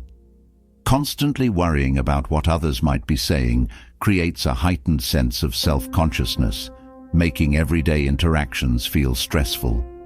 This emotional toll can affect self-esteem, as individuals begin to internalize the negative narratives circulating about them. Over time, the weight of gossip can erode confidence, leaving people feeling less capable or valued. In severe cases, the mental strain of gossip can lead to withdrawal from social interactions, as individuals try to protect themselves from further judgment or pain. For those engaging in gossip, the habit can be just as damaging. Participating in gossip may provide a temporary sense of belonging or power, but it ultimately fosters a negative mindset. People who gossip frequently may find themselves focusing more on others' flaws than on their own growth, limiting their potential for self-improvement. This habit encourages a perspective rooted in judgment rather than empathy, creating a cycle where individuals derive satisfaction from others' difficulties. Over time, this mindset can become ingrained, making it difficult for habitual gossipers to build authentic connections or to see others in a positive light. By focusing on the negative, they miss out on opportunities to cultivate kindness, support, and understanding. Breaking free from the cycle of gossip requires intentionality and self-awareness. It involves recognizing the impulse to discuss others and actively choosing not to engage. One approach is to redirect conversations toward constructive topics, focusing on shared interests or personal experiences rather than other people's lives. By steering conversations away from gossip, individuals can build relationships based on mutual respect and genuine interest. This shift not only strengthens personal integrity, but also fosters an environment where people feel safe and valued, knowing they won't become the subject of negative talk. When people commit to breaking the gossip habit, they contribute to a culture of trust and respect that benefits everyone. Another way to counteract gossip is by practicing empathy. When hearing stories about others, Taking a moment to consider what they might be experiencing can shift the perspective from judgment to understanding. Recognizing that everyone has struggles and moments of vulnerability encourages compassion, reducing the urge to criticize or speculate. By actively choosing empathy, people can change the tone of their conversations, focusing on ways to support rather than judge. This approach not only reduces gossip, but also strengthens relationships, as people feel valued for who they are rather than scrutinized for their choices. Addressing gossip directly is another approach to minimizing its impact. When someone becomes aware of a rumor involving them, confronting it calmly and confidently can prevent it from spreading further. By addressing the issue openly, individuals can correct misinformation and demonstrate that they won't allow their reputation to be shaped by rumors. This proactive response sends a message that gossip is unwelcome, setting a boundary that discourages others from engaging in similar behavior. Although confronting gossip can be uncomfortable, it empowers individuals to protect their integrity, reclaiming control over their narrative and dispelling false assumptions. Fostering a culture of accountability can also reduce gossip's influence. Encouraging open communication and direct feedback creates an environment where people feel comfortable addressing concerns without resorting to behind-the-back talk. In workplaces, for instance, a culture that values transparency and constructive criticism limits the power of gossip, as people are encouraged to voice their opinions openly. In friendships and families, promoting honest discussions can prevent misunderstandings from festering into rumors. By prioritizing accountability, people establish a foundation of trust where issues are resolved directly rather than being spread as gossip. Gossip and rumors thrive in environments where boundaries are weak or unclear. Setting boundaries in conversations, such as politely declining to discuss others' personal matters, signals a commitment to respect and integrity. By clearly defining what is and isn't acceptable in conversation, people can create a space where gossip is discouraged. Boundaries help maintain focus on positive and meaningful topics, reducing the temptation to speculate or judge. This proactive approach to boundary setting contributes to healthier relationships, where individuals are confident that their personal lives will remain private and respected. The destructive power of gossip and rumors lies in their ability to spread silently, creating doubt, distrust, and damage that is often difficult to repair. By understanding the ways in which gossip infiltrates relationships and personal well-being, we gain the tools to resist its pull and to foster environments of respect, empathy, and trust. Through intentionality, empathy, and accountability, we can create a culture that values truth and understanding over sensationalism, building connections that are strong, genuine, and rooted in kindness. Stories told by others have a unique power. They can shape perceptions, alter emotions, and even change relationships, all without your involvement or awareness. These third-party narratives can be subtle, yet highly influential, slipping into conversations and slowly shaping others' views of you. Often, it's not malicious intent that drives these stories. They might begin as simple observations or opinions, but as they are retold, details get lost, opinions harden, and suddenly, people you once trusted start viewing you differently. When someone else's words lead others to question or distance themselves from you, it leaves a lasting impact, creating tension that's hard to trace or resolve. One of the ways third-party stories gain influence is through selective storytelling. When someone shares a story about you, they're unlikely to provide a complete, balanced account. Instead, they may emphasize certain details that align with their perspective or omit information that could change the listener's interpretation. For example, a friend may mention a decision you made without explaining the context. leading others to see your actions as careless or impulsive. Without knowing the full story, listeners may begin forming judgments that stick with them, affecting how they perceive your character and intentions. This partial storytelling is especially harmful because it creates assumptions that feel valid to the listener, even though they're based on an incomplete understanding. Another powerful aspect of third-party narratives is the influence of tone and delivery. When people share stories, their tone and expressions subtly color the listener's perception. A sarcastic tone, a raised eyebrow, or a well-placed sigh can shift a story's meaning dramatically. For instance, a comment like, "Oh, they're always so independent," might sound like praise in a neutral tone, but when said with a hint of irritation, it implies criticism. Listeners absorb these tonal cues subconsciously, taking away impressions that align more with the storyteller's feelings than with the facts. This transfer of bias can skew others' views of you without you ever being aware of it, planting seeds of doubt or discomfort that might not exist if they had experienced the situation firsthand. Group dynamics also play a crucial role in the spread of third-party stories. When people gather, they often look for topics that will engage everyone's interest, and personal stories can be an easy choice. Once a story about you enters the conversation, it gains the weight of collective agreement as others chime in, share their perspectives, or even add their own experiences with you. In these situations, opinions can quickly solidify, as everyone in the group forms a consensus based on shared stories rather than direct interactions. This collective reinforcement makes the narrative feel truer to each person involved, leading to a unified but often inaccurate view of your character or intentions. Without your presence, there's no chance to clarify or correct, leaving you subject to a group judgment that's hard to break. Sometimes, third-party stories are passed on by those who don't know you well or who have only seen a limited side of you.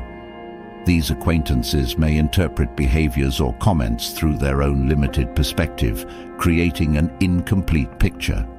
For example, a co-worker might see you as overly ambitious because they only witness you in a work setting, unaware of the balance you bring to other areas of your life. When they share their view with others, their limited understanding becomes the foundation of others' perceptions, framing you in a way that doesn't reflect your true self. This one-dimensional perspective can lead people to misunderstand your intentions, as they're forming their views based on a sliver of who you are. The nature of human memory also contributes to the distortion of third-party stories.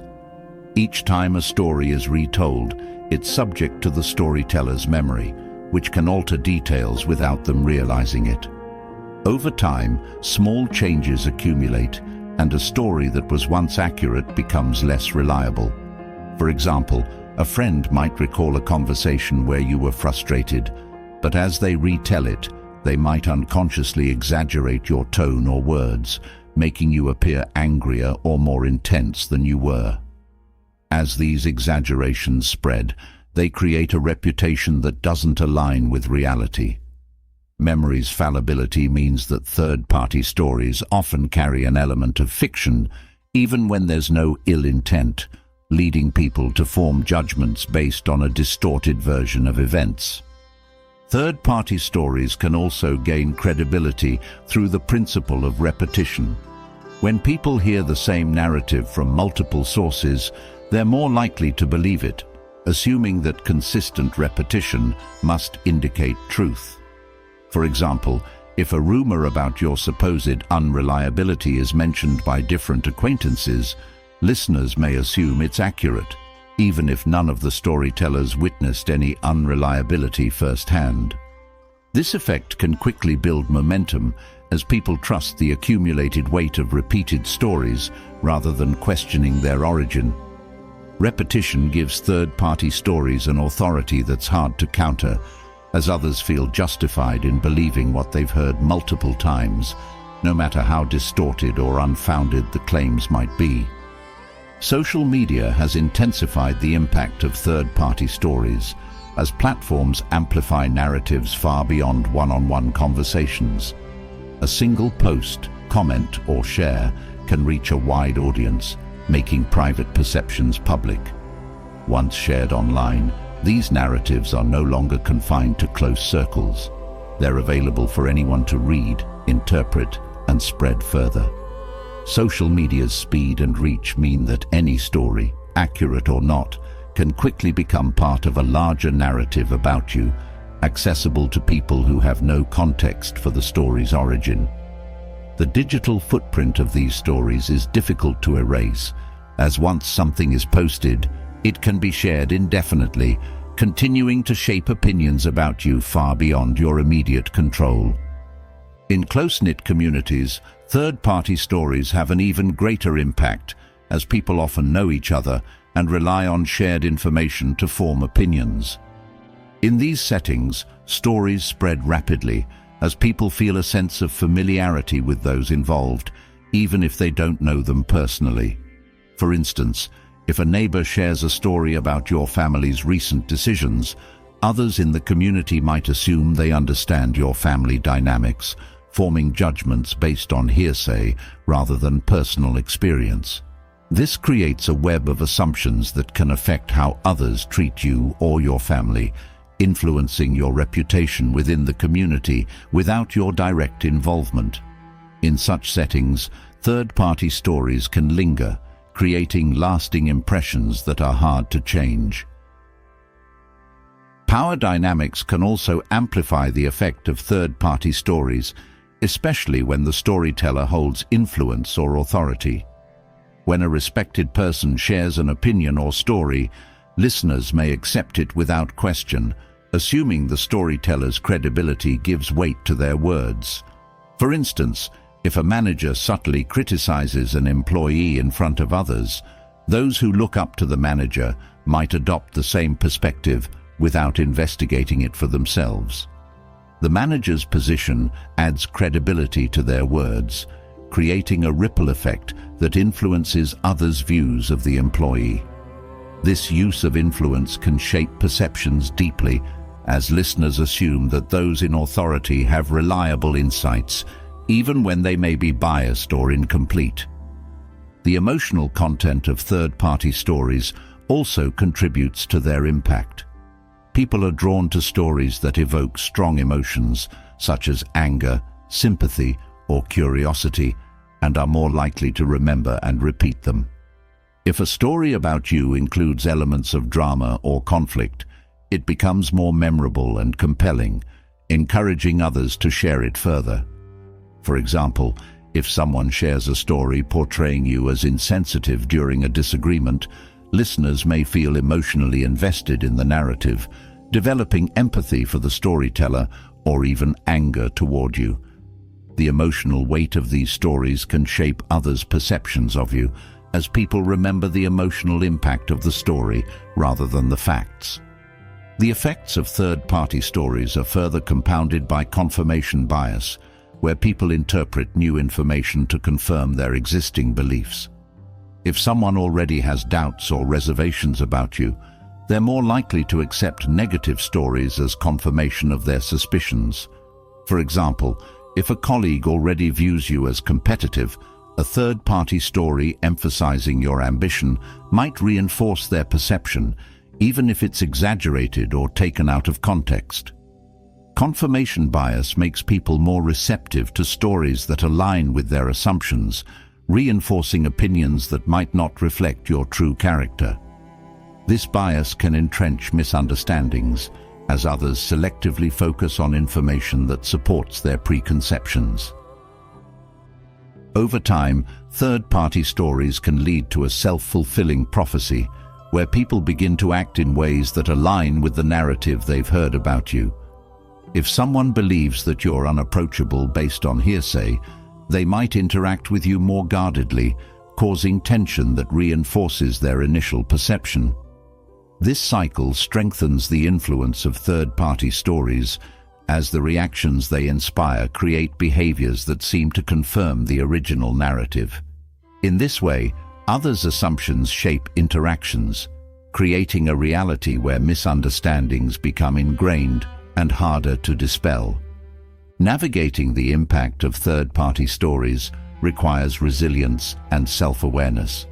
While you can't control what others say, you can choose how to respond, focusing on clear communication and integrity in your interactions. By consistently showing your true character, you offer others a direct counterpoint to the narratives they may have heard. Over time, genuine interactions can challenge assumptions, encouraging others to see beyond the stories and form their own opinions. In this way, resilience and authenticity become tools for breaking the cycle of third-party influence, allowing you to reclaim control over your reputation. Building strong relationships can also counteract the effects of third-party stories. When people know you well, they're less likely to be swayed by outside opinions, as they have first-hand experiences to draw from. Trusting relationships create a foundation of understanding that's harder to shake, even when rumors circulate. By investing in authentic connections, you strengthen the resilience of your reputation, creating a network of people who view you based on personal knowledge rather than external stories. These connections act as a buffer, reducing the impact of third-party narratives by grounding others' perceptions in truth. Educating yourself on common psychological biases, such as confirmation bias and repetition effect, can help you understand why third-party stories hold so much influence. Recognizing these patterns allows you to approach situations with greater empathy, understanding that people aren't always aware of the biases shaping their opinions. By addressing these biases in a respectful way, you can encourage others to question the narratives they hear, fostering a more critical and balanced perspective. Ultimately, the power of third-party stories lies in their ability to create perceptions without your knowledge, shaping how others view you in subtle, lasting ways. By staying grounded in authenticity, building strong relationships, and understanding the psychology behind these narratives, you can begin to counteract their influence, allowing your true character to shine through even amid the shadows of others' words. When others carry insecurities, they often unconsciously project these feelings onto those around them. This type of projection can be subtle yet powerful, influencing how they interpret your actions, intentions, and character. Whether it's self-doubt, fears, or frustrations, these insecurities seep into interactions, causing them to see flaws in you that truly reflect their own inner battles. You may notice criticism that seems unwarranted or judgment that doesn't align with your behavior, all stemming from someone else's struggle with themselves. This hidden layer of interaction can complicate relationships, as others' personal insecurities create shadows that obscure who you truly are. Projection often manifests as criticism that feels out of place. When someone feels insecure about an aspect of their own life, they might shift their focus to you, highlighting perceived flaws that don't quite align with reality. For instance, if someone struggles with their own feelings of inadequacy, they might question your achievements or downplay your successes. It isn't about you, it's their own fears and insecurities coming to the surface. Recognizing this can help you approach these criticisms with understanding rather than taking them personally. By realizing that these judgments are reflections of their inner conflicts, you can separate your self-worth from the words of others. Sometimes, insecurity-driven projection reveals itself in comparisons. When someone feels inadequate in a particular area, they may compare themselves to you, subtly emphasizing any differences that make them feel better. These comparisons aren't about celebrating your differences, but about finding comfort in the idea that they're not alone in feeling less than perfect. For example, a friend who feels unfulfilled might focus on your struggles, subconsciously seeking relief by comparing your challenges to their own.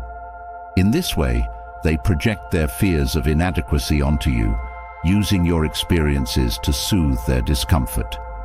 Recognizing this projection allows you to understand their behavior without feeling diminished by it. Insecurities can also lead to assumptions that cast you in a negative light. When people project their insecurities, they might interpret your actions as confirmation of their fears. For instance, someone who worries about being abandoned might view a simple delay in response as a sign of rejection. It's not about your behavior, but about their underlying fears shaping their interpretation. This can be particularly challenging, as they may react emotionally to things you didn't intend. By understanding that these reactions are rooted in their insecurities, you can respond with empathy rather than frustration, maintaining stability in the relationship even when their fears come into play. One common form of projection involves expecting others to meet standards they themselves struggle with. When people feel inadequate in some area, they might impose high expectations on you, hoping that by seeing you succeed, they can reassure themselves. For example, someone who feels insecure about their career might hold you to high professional standards, expecting you to excel in ways they wish they could. This projection isn't about genuinely supporting your growth. It's about them seeking validation through your achievements. Recognizing these imposed expectations helps you separate your goals from others' needs, ensuring that you pursue success for yourself, not to fulfill someone else's insecurities. Projection can also take the form of excessive need for control. When people feel insecure, they may try to control situations and those around them to create a sense of stability. This need for control can manifest in your relationship as unsolicited advice, excessive criticism, or attempts to dictate your choices. It's their way of managing their own fears, as controlling others provides a sense of security. By recognizing this dynamic, you can set boundaries without taking their behavior personally, understanding that their need for control is about their own anxieties rather than a reflection of your decisions or character. Insecurities can fuel jealousy, causing others to view you through a lens of envy rather than support. When people feel unfulfilled or lacking in some way, they may struggle to celebrate your achievements, as your success reminds them of their own perceived failures. Instead of offering genuine encouragement, they might downplay your achievements or even criticize them. This jealousy isn't about you. It's their own feelings of inadequacy manifesting as resentment toward what they see in you. Understanding this helps you maintain a balanced perspective, reminding yourself that their reactions stem from their internal struggles rather than from any real flaws in you. Self-doubt in others can also lead to them questioning your choices or abilities. When someone struggles with their own confidence, they may project this doubt onto you, questioning your decisions or abilities in ways that feel unwarranted. This doubt can be subtle, perhaps expressed as concerns or advice that feels undermining rather than supportive. It's not a reflection of your capability, it's their insecurity speaking. Recognizing this dynamic allows you to trust in your own judgment, acknowledging that their doubts stem from their struggles with self-assurance rather than from any real concern about your choices. Another way insecurities manifest as projection is through defensiveness. When people feel insecure, they often interpret your comments as criticism, even when no criticism is intended. This defensiveness is a protective response, as they feel vulnerable and fear judgment. For instance, a simple suggestion might be met with resistance or an overreaction because they perceive it as an attack. This reaction is rooted in their self-doubt, causing them to misinterpret your intentions. By approaching these situations with patience, you can diffuse defensiveness, reassuring them that your intentions are positive and creating a safer space for open communication. Insecurities can also lead to projecting guilt or blame. When someone feels guilty about their own actions or choices, they may shift that guilt onto you, accusing you of behaviors that they're struggling with themselves. For example, a person who feels guilty about not prioritizing a relationship might accuse you of being distant, projecting their guilt onto you. This redirection of guilt allows them to avoid facing their own shortcomings, but it creates tension in your relationship. Recognizing this pattern enables you to approach the situation with clarity, understanding that their accusations are a reflection of their internal conflict rather than an accurate portrayal of your behavior. Sometimes people project their fears onto you, especially if they're afraid of failure or rejection. These fears might cause them to assume that you'll experience similar challenges, leading them to offer discouraging advice or to question your ambitions.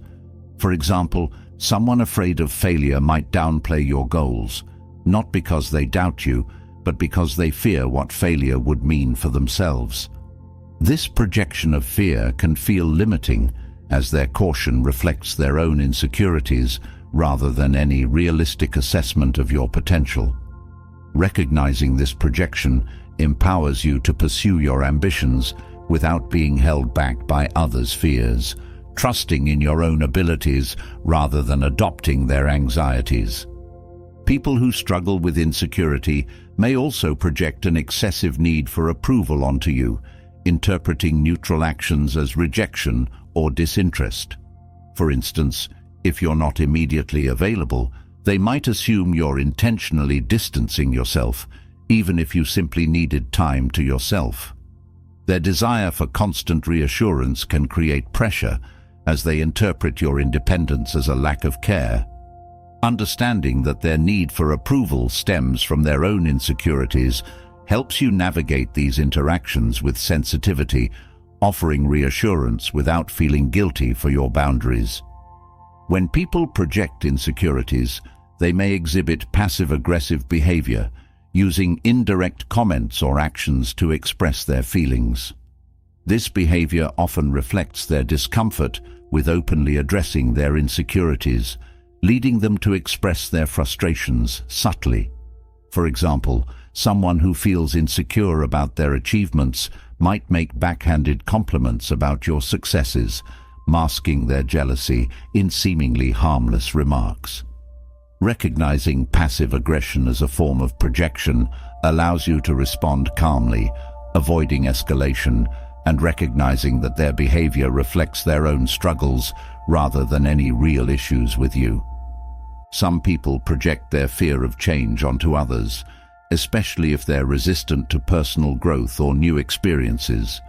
When faced with someone who embraces change, they might express skepticism or try to dissuade you from pursuing new paths.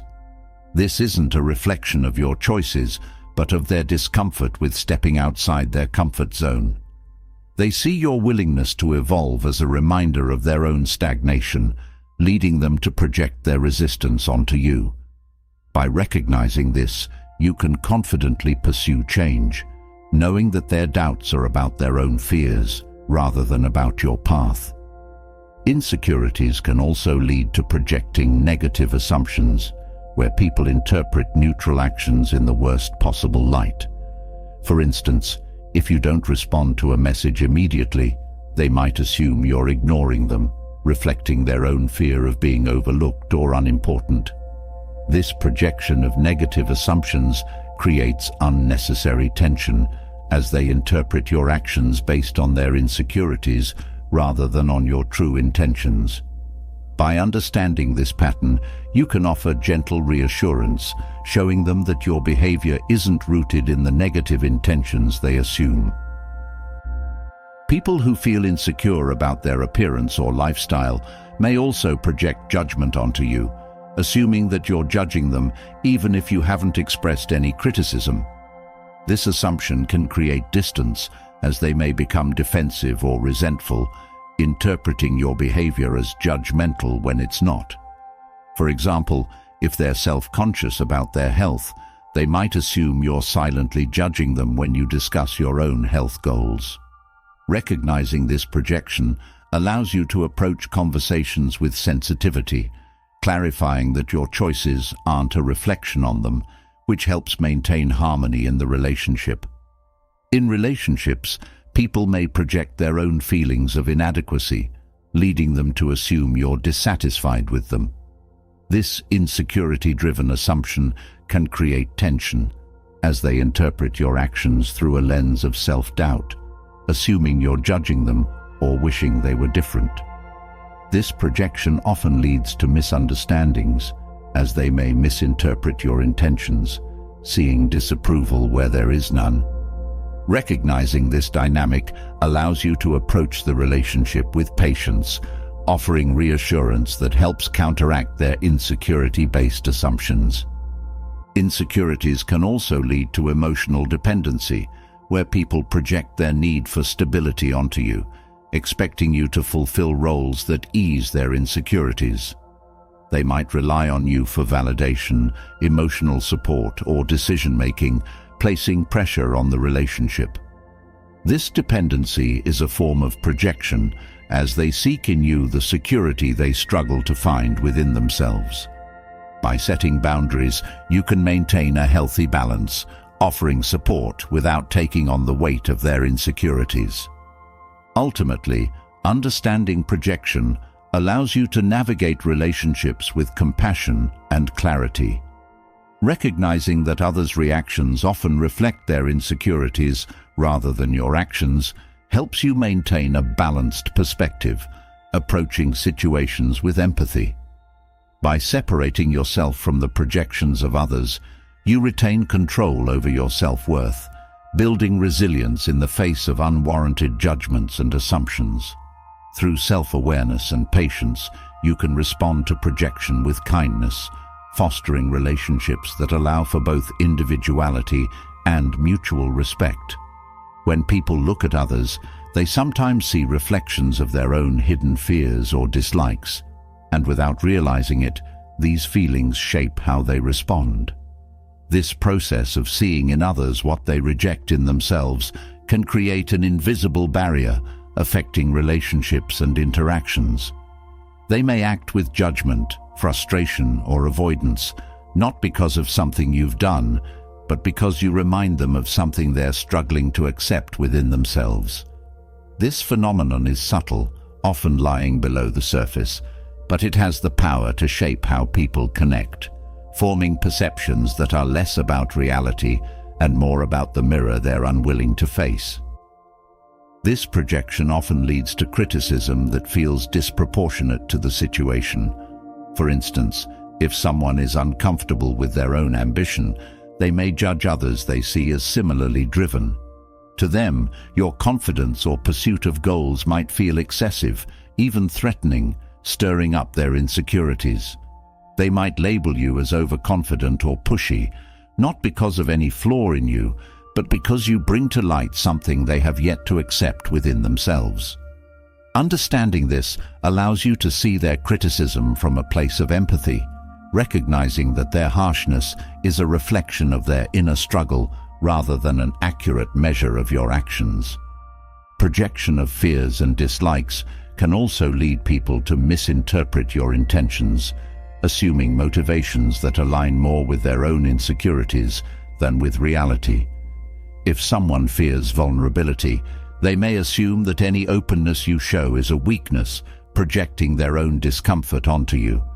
This assumption distorts their perception as they view your actions through the lens of their own unresolved issues. Such misunderstandings can lead to unnecessary distance, with them seeing qualities in you that they fear in themselves. Recognizing this pattern helps you approach these situations with patience, understanding that their interpretation is less about you and more about their relationship with vulnerability. People who struggle with self-acceptance might also feel defensive around those who seem comfortable with themselves. If they dislike something within themselves, such as a lack of confidence or assertiveness, They may feel uneasy around people who embody these qualities, even if subtly. This discomfort can manifest as criticism or avoidance, as they instinctively react to what they perceive as a contrast to their own insecurities. They might view your self-assurance as arrogance or your assertiveness as pushiness, framing their judgments around their own unresolved issues. By understanding this dynamic, you can respond with empathy, recognizing that their response to you is shaped by their internal conflicts. Another common reaction is envy masked as disdain. When people see something in you that they wish they could embrace in themselves, they may express resentment rather than admiration. For instance, someone who feels restricted by their own fear of failure might belittle your willingness to take risks, downplaying your accomplishments or dismissing your choices. Their criticism isn't about genuine disapproval, it's their own frustration with themselves being redirected toward you. Knowing this can help you maintain perspective, seeing through the surface reactions to the root of their feelings, and recognizing that their judgments reflect their struggles rather than your reality. Projection also appears in subtle ways when people have unresolved fears about authenticity. If someone feels uncomfortable being genuine, they may see your authenticity as confrontational or even self-indulgent. This perception stems from their own discomfort with self-expression. Rather than embracing your openness, they see it as a reminder of what they suppress within themselves. They might describe you as too much or claim that you're seeking attention, criticisms that reveal more about their fears than your behavior. By seeing this, you can navigate their responses without internalizing their judgments, understanding that their reactions are shaped by an inner resistance to authenticity. Sometimes people react negatively to others who embody values they wish they could live by, but feel unable to pursue. Someone who values security yet yearns for freedom might feel uneasy around those who openly prioritize independence. They might criticize you for choices that challenge their comfort zones, casting judgments based on their own internal conflict rather than any fault in you. This reaction is often an attempt to justify their own decisions by invalidating yours, finding comfort in casting your values as flawed. Recognizing this allows you to hold your values confidently, understanding that their reactions are rooted in their struggle to align with their own desires. Fear of failure is another projection point that causes people to react critically.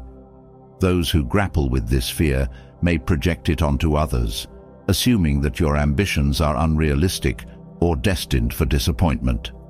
If they have trouble pursuing their own goals, they may subtly undermine yours, not out of malice, but because they see in you what they fear they lack.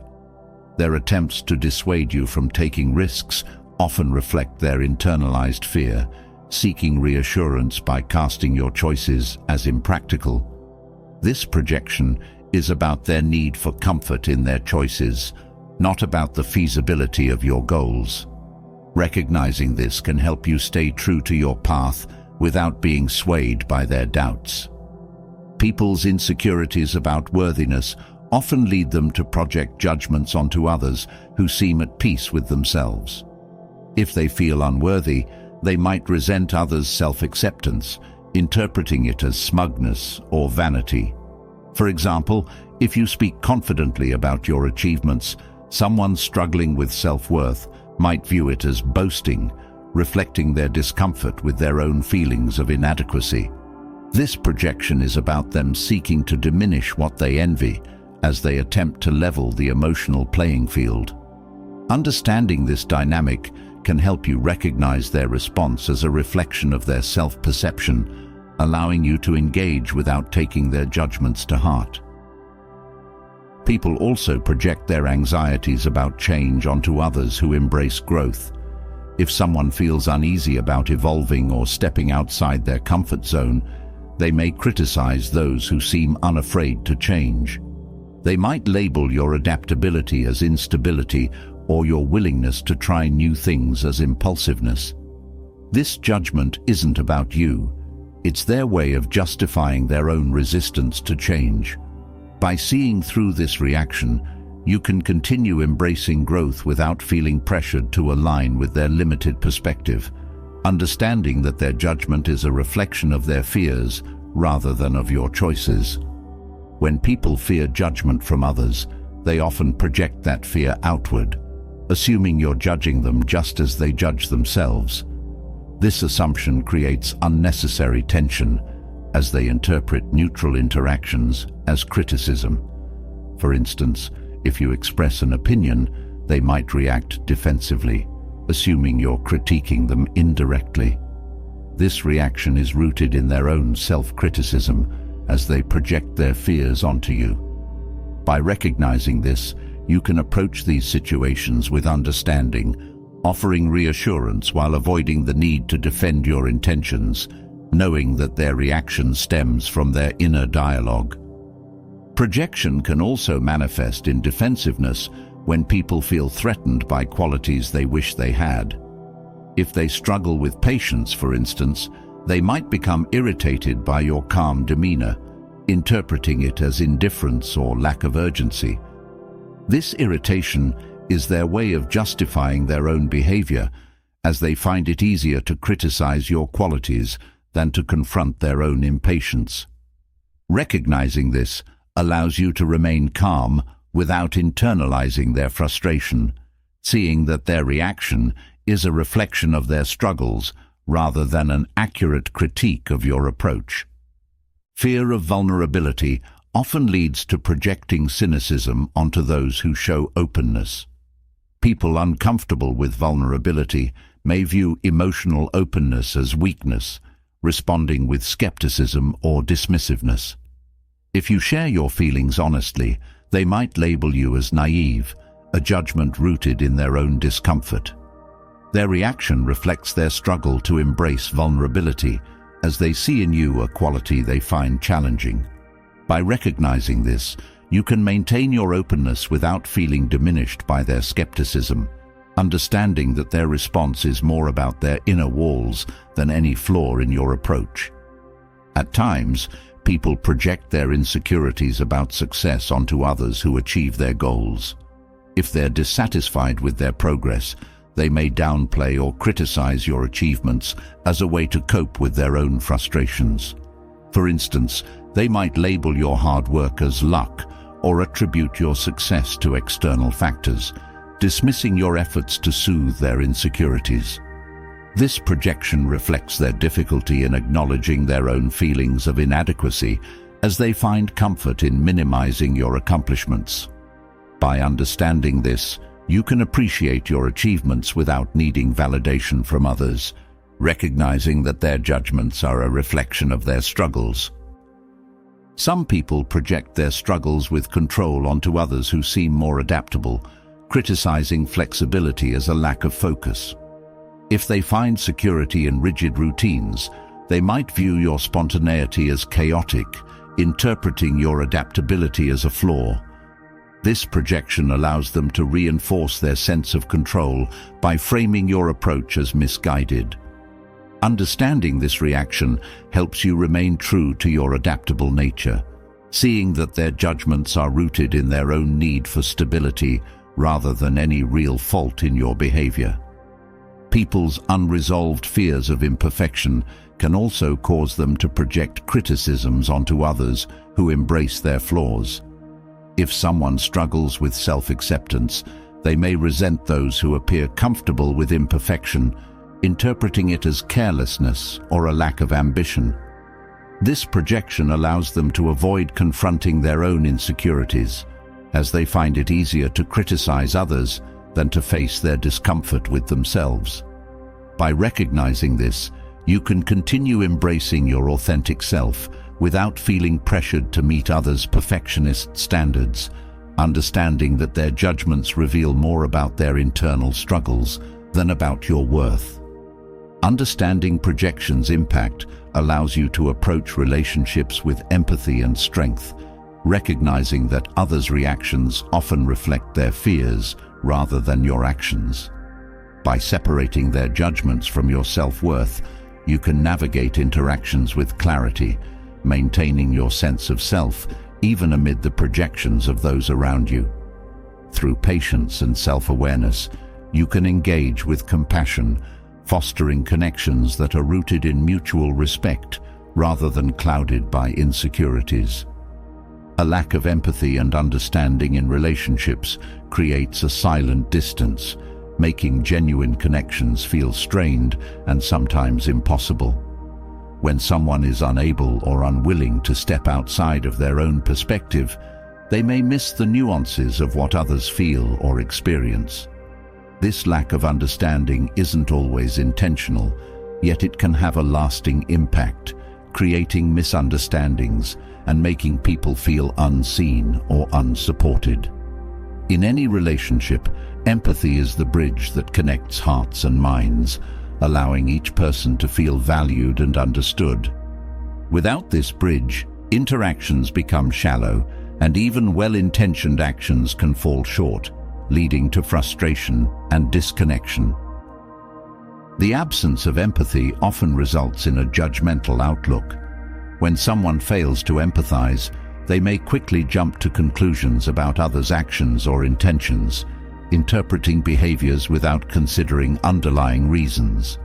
For example, they may view someone's quietness as aloofness or disinterest, without realizing that the person might be dealing with personal struggles or simply needing a moment of reflection. This rush to judgment leaves little room for compassion, as they assess situations solely from their own perspective, assuming others feel and think as they do. Over time, this pattern of judgment can create resentment, as the person on the receiving end feels misunderstood and unfairly labeled. This lack of understanding also leads to dismissive attitudes, where people minimize or ignore others' feelings and experiences. When someone lacks empathy, they may trivialize the struggles of those around them, perceiving these challenges as insignificant or exaggerated. For instance, if a friend expresses frustration over a stressful work situation, a person lacking empathy might respond by downplaying the issue, perhaps saying it's not a big deal or that they shouldn't let it bother them. These dismissive responses can feel invalidating, as they suggest that the person's feelings don't matter. Such interactions discourage open communication, as people learn that sharing their feelings may only lead to further disappointment. A lack of empathy also makes it difficult for people to offer genuine support. When empathy is missing, support can feel forced or superficial, as it lacks the warmth and understanding that make it meaningful. For example, someone might offer help out of obligation rather than genuine care, resulting in gestures that feel empty or performative. This type of support does little to foster connection, as the person in need can sense that the other's heart isn't fully invested. Without empathy, even well-meaning acts can miss the mark, as they fail to address the true emotional needs of the person receiving them. Genuine support requires a willingness to see things from another's perspective, providing comfort that aligns with what they truly need. One of the most challenging effects of an empathy deficit is the tendency to place blame on others without considering the bigger picture. When someone lacks understanding, they may see others' mistakes as personal failings rather than as part of a complex situation.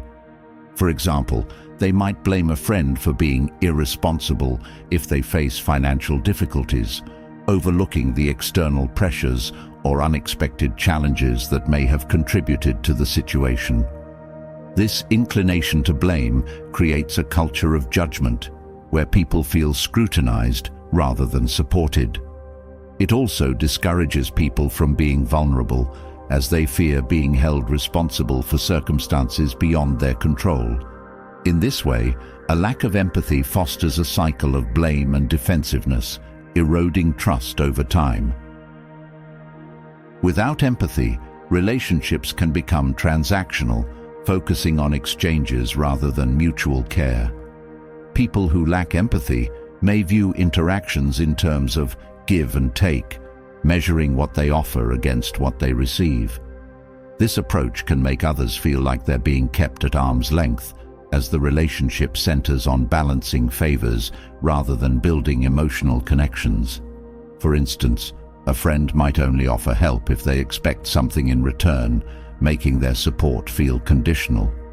Over time, these transactional relationships become exhausting, as they lack the depth and security of connections built on genuine care and understanding.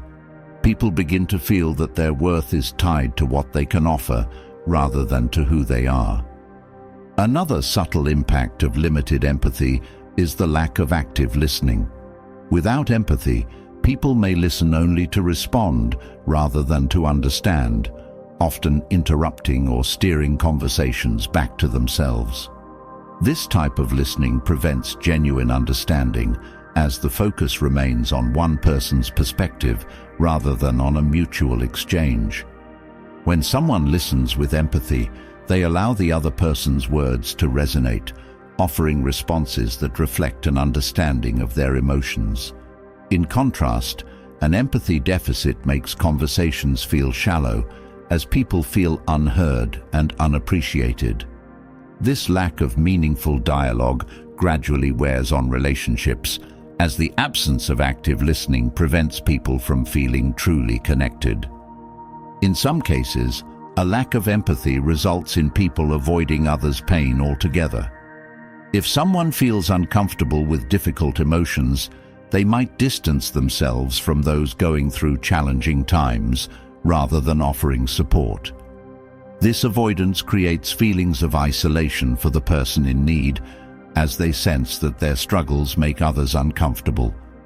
For example, a friend might withdraw when another friend faces loss, unsure how to handle the situation and choosing to avoid it instead. This lack of presence during times of hardship can be deeply hurtful, as people feel abandoned at moments when they most need compassion. Recognizing this pattern helps us understand that empathy involves not just listening, but being willing to sit with others in their pain, even when it feels uncomfortable. Another consequence of insufficient empathy is a lack of patience. When people are unable to understand others' struggles, they may grow frustrated easily, expecting others to move on or get over challenges quickly. This impatience can feel dismissive, as it suggests that others' pain is an inconvenience. For instance, someone might become irritated if a friend continues to express sadness over a breakup, viewing it as excessive rather than recognizing the depth of the hurt. This impatience not only strains relationships, but also prevents meaningful healing, as people feel pressured to hide their emotions to avoid judgment. Empathy fosters patience, allowing people to process their experiences without feeling rushed. A lack of empathy can also foster a competitive mindset, where people view others' struggles as a reflection of their own worth. When someone lacks empathy, they might see others' challenges as opportunities to elevate themselves, subtly comparing their own resilience or success against others' difficulties. This competitiveness can create tension, as it shifts the focus away from compassion and onto personal validation. For instance, a person might feel pride in handling a similar struggle better, using someone else's pain as a measure of their own strength. This mindset discourages genuine support, as the person becomes more focused on proving their own resilience than on understanding others' experiences. The absence of empathy may lead to dismissing the importance of boundaries in relationships. People who lack understanding may overlook or disrespect others' boundaries, assuming that their own needs or perspectives take priority. This disregard for boundaries can feel invasive, as it shows a lack of respect for the other person's comfort or autonomy. For example, a friend might push for details about a personal issue, ignoring subtle cues that the person isn't ready to share. This lack of sensitivity to boundaries reflects an inability to see things from the other's perspective, as they prioritize their curiosity or need for information over the other person's emotional readiness. In professional settings, a lack of empathy can create a hostile work environment. When empathy is missing, leaders and colleagues may focus solely on productivity and results, overlooking the well-being of their team members. This approach creates a culture where people feel valued only for their output, with little regard for their emotional or mental health. For instance, a manager might push for increased productivity without acknowledging the team's stress levels, making employees feel like they're mere assets rather than valued individuals. Over time, this lack of empathy erodes morale as people feel disconnected and unsupported. Empathy in the workplace fosters a sense of belonging, allowing people to thrive both personally and professionally. A lack of empathy also hinders conflict resolution. When people are unable to see things from each other's perspectives, disagreements become more about winning than about understanding. Without empathy, conflicts escalate quickly, as each person clings to their own viewpoint without considering the other's feelings or needs. This rigid stance prevents compromise, as people become more focused on defending their position than on finding a resolution. Empathy allows people to approach conflict with an open mind, seeking solutions that honor everyone's needs. In its absence, conflicts often leave lasting resentment, as each person feels unheard and disrespected. The absence of empathy can lead to an inability to celebrate others' achievements. When people lack understanding, they may struggle to feel genuine happiness for others, especially if they're dealing with their own insecurities or frustrations. This lack of joy for others' success often stems from a focus on personal struggles, as they view others' achievements as a reminder of their own challenges. For example, a friend might downplay your promotion because it highlights their dissatisfaction with their own career. This response lacks empathy, as it prioritizes their own feelings over your accomplishment, creating distance where there should be celebration. Empathy allows people to rejoice in each other's successes without comparison, building stronger connections through shared happiness. Without empathy, people may also struggle to accept differences in opinions or lifestyles. This lack of openness creates an atmosphere of judgment, where any deviation from personal beliefs is viewed with suspicion or disapproval. For instance, someone who lacks empathy might struggle to accept a friend's life choices that differ from their own, imposing their values rather than respecting the friend's autonomy. This judgmental attitude creates tension, as it suggests that only one perspective is valid. Empathy, on the other hand, fosters acceptance, allowing people to embrace differences without feeling threatened, creating a space where all perspectives can coexist. A deficiency in empathy can also lead to an inability to recognize others' sacrifices. When people lack understanding, they may overlook the efforts others make to support them, taking these sacrifices for granted. This unawareness creates an imbalance, as one person continues to give without feeling appreciated. For example, a partner might fail to notice the small sacrifices their spouse makes to keep the household running smoothly, viewing these efforts as expected rather than as acts of care. This lack of gratitude can erode relationships, as the person making sacrifices feels unappreciated and overlooked.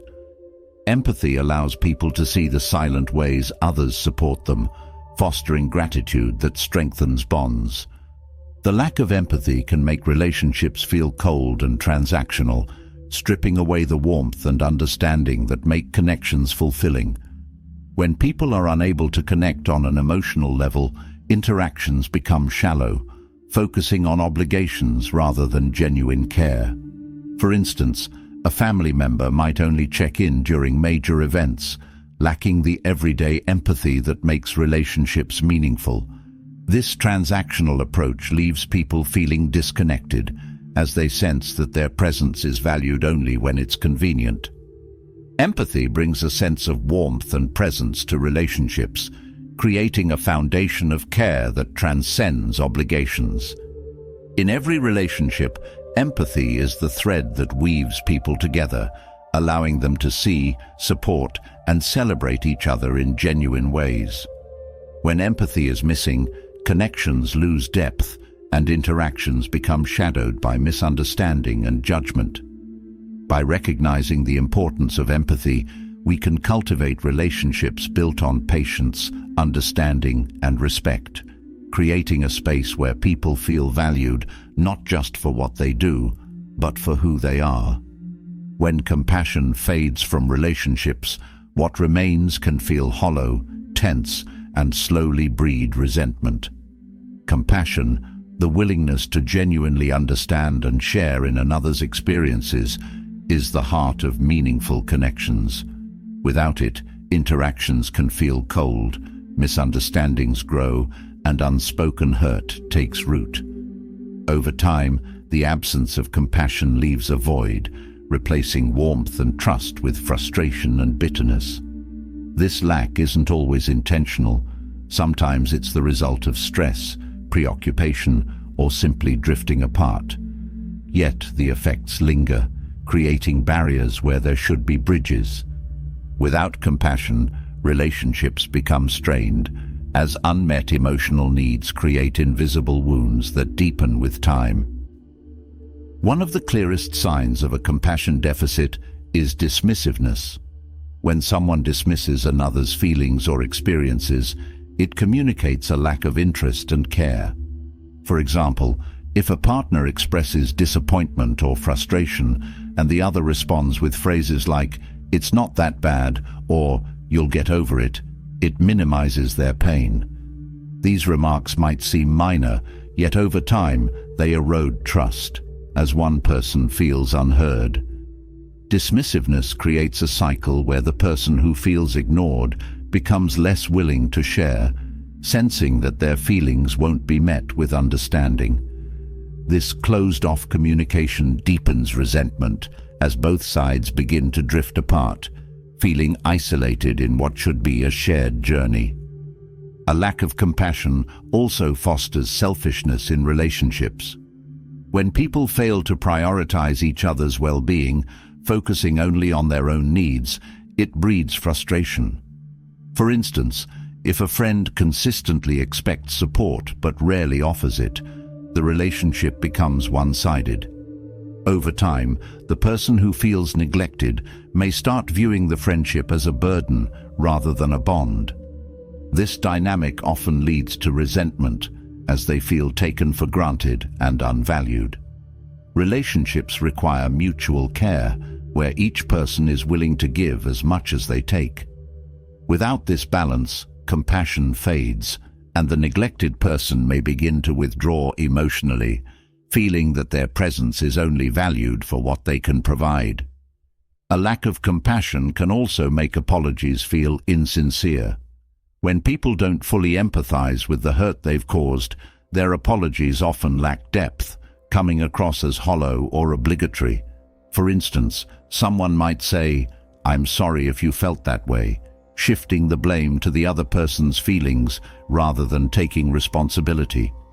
This type of apology can breed resentment, as it suggests a lack of accountability. True compassion involves recognizing the impact of one's actions and offering a genuine apology that acknowledges the other person's pain.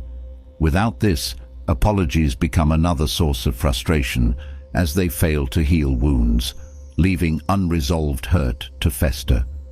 When compassion is missing, people are less likely to show patience with each other's imperfections. In compassionate relationships, flaws are accepted with understanding, recognizing that everyone has challenges. However, when compassion fades, criticism often takes its place. For instance, a spouse might become more judgmental of minor annoyances, like forgetting tasks or making small mistakes, rather than offering support or encouragement. This critical attitude can feel like a constant attack, leading to feelings of inadequacy and frustration. Compassionate patience allows relationships to grow, as each person feels supported rather than scrutinized. Without it, judgment builds walls, making each person feel they must defend themselves rather than openly sharing their struggles. A lack of compassion can also lead to a controlling attitude, where one person seeks to mold the other according to their own standards. Compassion understands that each person has unique needs, dreams, and boundaries. Without it, there's a tendency to view others as extensions of oneself, expecting them to meet specific standards or fulfill certain roles. For example, a parent might push their child to pursue a particular career, not out of genuine care, but from a desire to see their own values reflected. This control is suffocating, creating resentment as the child feels their autonomy is overlooked. Compassion respects individuality, allowing relationships to thrive on mutual respect rather than forced expectations. When compassion fades, so does the willingness to forgive. In compassionate relationships, forgiveness is a natural part of the bond, as each person understands that mistakes are inevitable. However, without compassion, grudges linger and past hurts remain unaddressed. For example, if a friend makes a hurtful remark and the other person lacks compassion, they may hold on to the anger, revisiting it whenever tensions arise. This lack of forgiveness builds resentment, as one hurt compounds another, creating a cycle where unresolved pain overshadows any positive aspects of the relationship. Compassionate forgiveness releases these burdens, allowing relationships to heal and move forward, free from the weight of past wounds. Another way a lack of compassion breeds resentment is through a lack of reciprocity in emotional support. Relationships thrive when both people feel comfortable expressing their feelings, knowing they'll receive understanding in return. However, when compassion is missing, support often feels one-sided. For instance, a person might turn to their partner for comfort during difficult times, but be unavailable when their partner needs support. This imbalance creates frustration, as one person feels emotionally drained, always giving without receiving. Without compassion, emotional support becomes a transactional expectation rather than a natural exchange, leading to resentment as one person feels left to bear their burdens alone. The absence of compassion also prevents people from celebrating each other's growth and achievements. When someone lacks compassion, they may react to others' successes with indifference or jealousy rather than genuine joy. For example, a friend might downplay another's promotion or accomplishment, seeing it as a reminder of their own stagnation rather than a cause for celebration. This lack of enthusiasm can feel hurtful, as achievements that deserve support are met with apathy or resentment. Compassionate relationships celebrate each other's victories, creating a foundation of mutual encouragement. Without it, resentment grows, as people feel that their happiness is unwelcome or unimportant. A lack of compassion can also prevent people from seeing beyond their own needs in moments of conflict. Compassion allows people to consider each other's perspectives, seeking resolutions that respect everyone's feelings. Without it, disagreements become battles for validation, as each person focuses solely on defending their viewpoint. This rigid approach makes compromise difficult, as neither side feels understood or valued. For example, a couple might argue over household responsibilities, each insisting on their own perspective without considering the other's workload or challenges. Without compassion, conflicts escalate as both sides dig in, viewing each other as adversaries rather than partners. This cycle creates lingering resentment as each person feels unsupported and unseen. In relationships lacking compassion, unspoken hurt often lingers, creating a silent resentment that festers over time. When compassion is present, people feel comfortable sharing their disappointments, knowing they'll be met with understanding. However, without it, people may hide their feelings, fearing judgment or indifference. This suppression leads to unexpressed frustration as emotions build up without a healthy outlet. For instance, a friend might feel hurt by another's behavior but avoid addressing it, sensing that their feelings won't be acknowledged.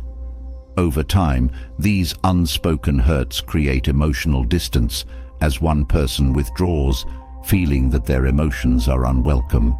The absence of compassion can make relationships feel transactional, where actions are measured rather than freely given. When people lack compassion, they may approach relationships with a mindset of keeping score, noting each act of kindness or support as if it were a debt to be repaid.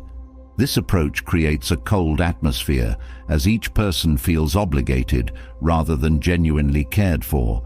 For example, a partner might say, "I did this for you, so you owe me," turning loving gestures into bargaining chips. Compassion, on the other hand, gives freely without expectation, creating a warmth that fosters closeness. Without it, relationships feel more like a series of exchanges than a true connection. Without compassion, people may struggle to empathize with each other's boundaries, leading to a lack of respect for personal space and emotional needs. Compassion recognizes the importance of boundaries, allowing people to say no without fear of backlash. However, in the absence of compassion, boundaries are often overlooked or dismissed, as one person's desires take precedence over the other's comfort. For example, a friend might insist on spending time together, disregarding the other's need for solitude or rest. This disregard breeds resentment, as the person whose boundaries are violated feels that their needs are unimportant. Compassionate relationships honor boundaries, creating a foundation of respect that prevents resentment. A lack of compassion can also create emotional distance, as people feel less inclined to share their inner lives when they sense a lack of understanding. In compassionate relationships, vulnerability is met with care, creating a safe space for sharing. However, when compassion is missing, people may hesitate to open up, fearing judgment or indifference. This reluctance to share deepens the divide, as each person feels disconnected, lacking the closeness that comes from mutual understanding. Over time, this emotional distance breeds resentment, as people feel that their relationship lacks depth or meaning, reduced to surface-level interactions that fail to fulfill their need for connection.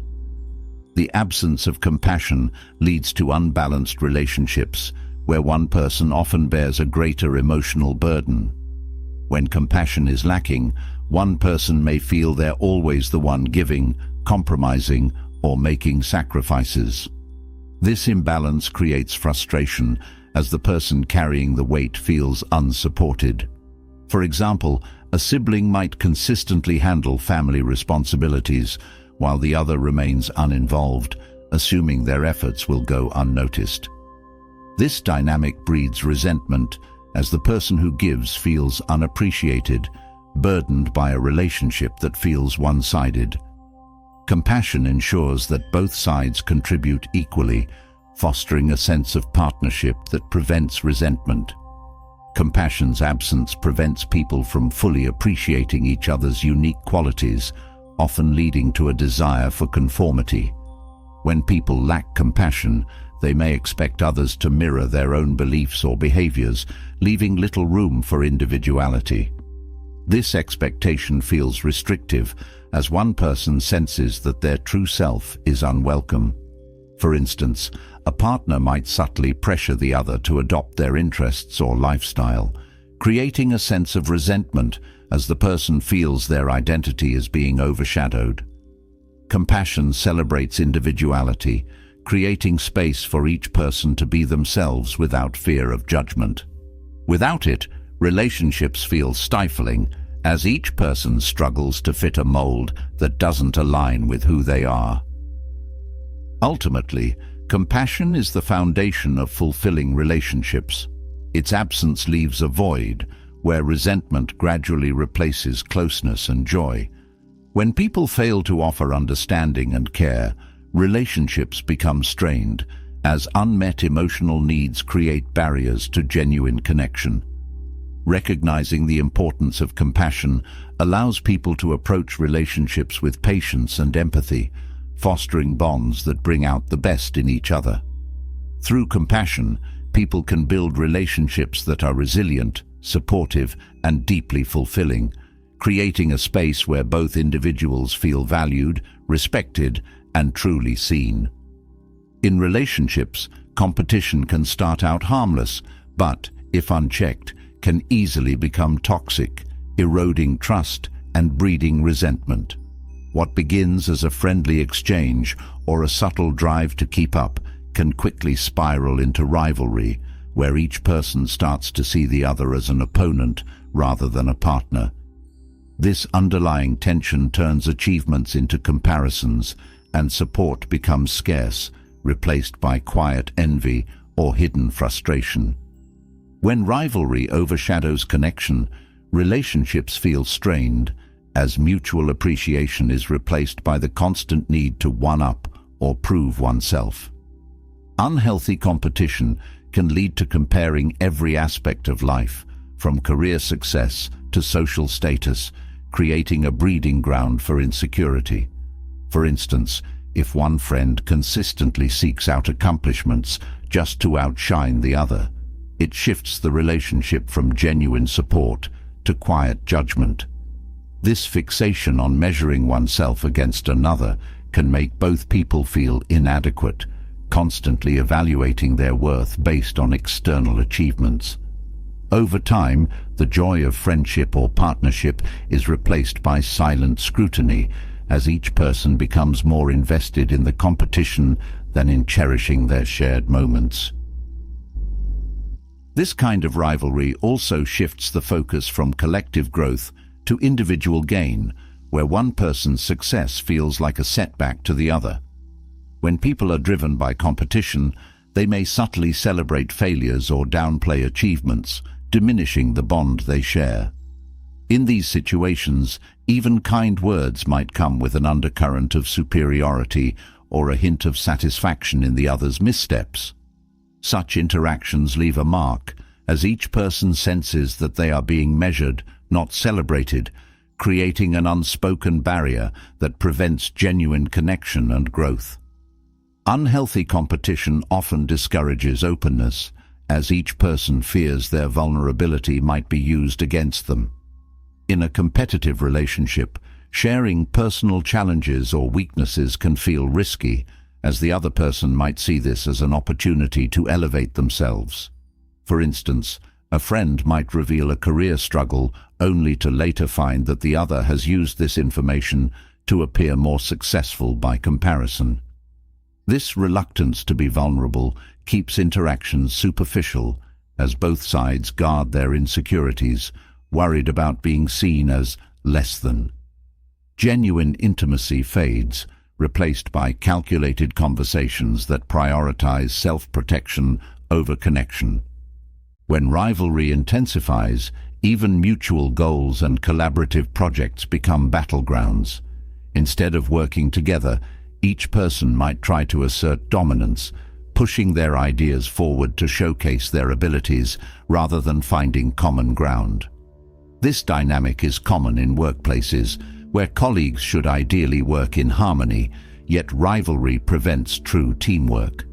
Instead of fostering a supportive environment, this competition creates an atmosphere of tension where each person is eager to take credit and reluctant to share it. Projects suffer as collaboration takes a back seat to individual recognition, and resentment builds as each person feels unappreciated or overshadowed. Unhealthy competition often leads to a focus on flaws rather than strengths, as each person scrutinizes the other for perceived weaknesses. This critical lens reduces empathy, as one person fixates on finding faults to feel superior. For instance, a friend might downplay another's achievements by pointing out minor mistakes or questioning their decisions. This behavior creates a negative feedback loop, where both sides feel pressured to prove their worth and become defensive in the face of criticism. Rather than celebrating each other's strengths, they become obsessed with exposing each other's vulnerabilities, which drains the relationship of warmth and support. In romantic relationships, rivalry can subtly shift affection into an unspoken contest, where each partner tries to assert their value through accomplishments. When one partner constantly seeks to outdo the other, small acts of love become overshadowed by an underlying need for validation. For example, a partner might feel compelled to excel in their career to prove their worth, sensing that the relationship's balance relies on one-upping rather than mutual appreciation. This constant drive to compete prevents true intimacy, as each person is more focused on impressing than connecting. Over time, this dynamic creates emotional distance, as both partners feel they must earn love rather than simply sharing it. In family settings, unhealthy competition can lead to favoritism, where siblings or relatives feel pressure to outperform each other to win approval. Parents, sometimes unknowingly, contribute to this rivalry by comparing achievements, fueling a sense of rivalry that lingers into adulthood. Siblings who grew up in such environments may struggle to support each other, as the patterns of competition remain ingrained. Instead of feeling pride in each other's successes, they feel a lingering tension, as if each achievement somehow diminishes their own worth. This sibling rivalry, rooted in a lack of compassion, can erode family bonds, making it difficult to foster a supportive, unified family environment. Unhealthy competition can also diminish self-worth, as people measure their value against others rather than recognizing their unique strengths. When someone constantly compares themselves to a friend or partner, they risk losing sight of their own identity, becoming consumed by the desire to keep up. This focus on external validation leaves little room for self-acceptance, as they define their achievements in terms of others' successes. For example, a person might feel discontent in their job, not because they're unfulfilled, but because they perceive their friend's career as more impressive. This relentless pursuit of validation creates a cycle of dissatisfaction, as each person's self-worth becomes contingent on surpassing the other. One of the most damaging aspects of rivalry is that it discourages encouragement. In healthy relationships, each person feels uplifted by the other's success, finding joy in shared accomplishments. However, in competitive relationships, encouragement feels forced or even non-existent, as each success serves as a reminder of what the other lacks. This absence of support creates isolation, as one person feels they cannot rely on the other for genuine celebration. For instance, a friend might downplay another's accomplishments or offer lukewarm congratulations, signaling that they see the success as a threat rather than a reason for happiness. Without encouragement, relationships feel cold, as each person senses that their victories are met with indifference or envy. When rivalry infiltrates a relationship, it often shifts people's focus from growth to perfection. Rather than accepting each other's journey, they become fixated on meeting specific standards to win in the relationship.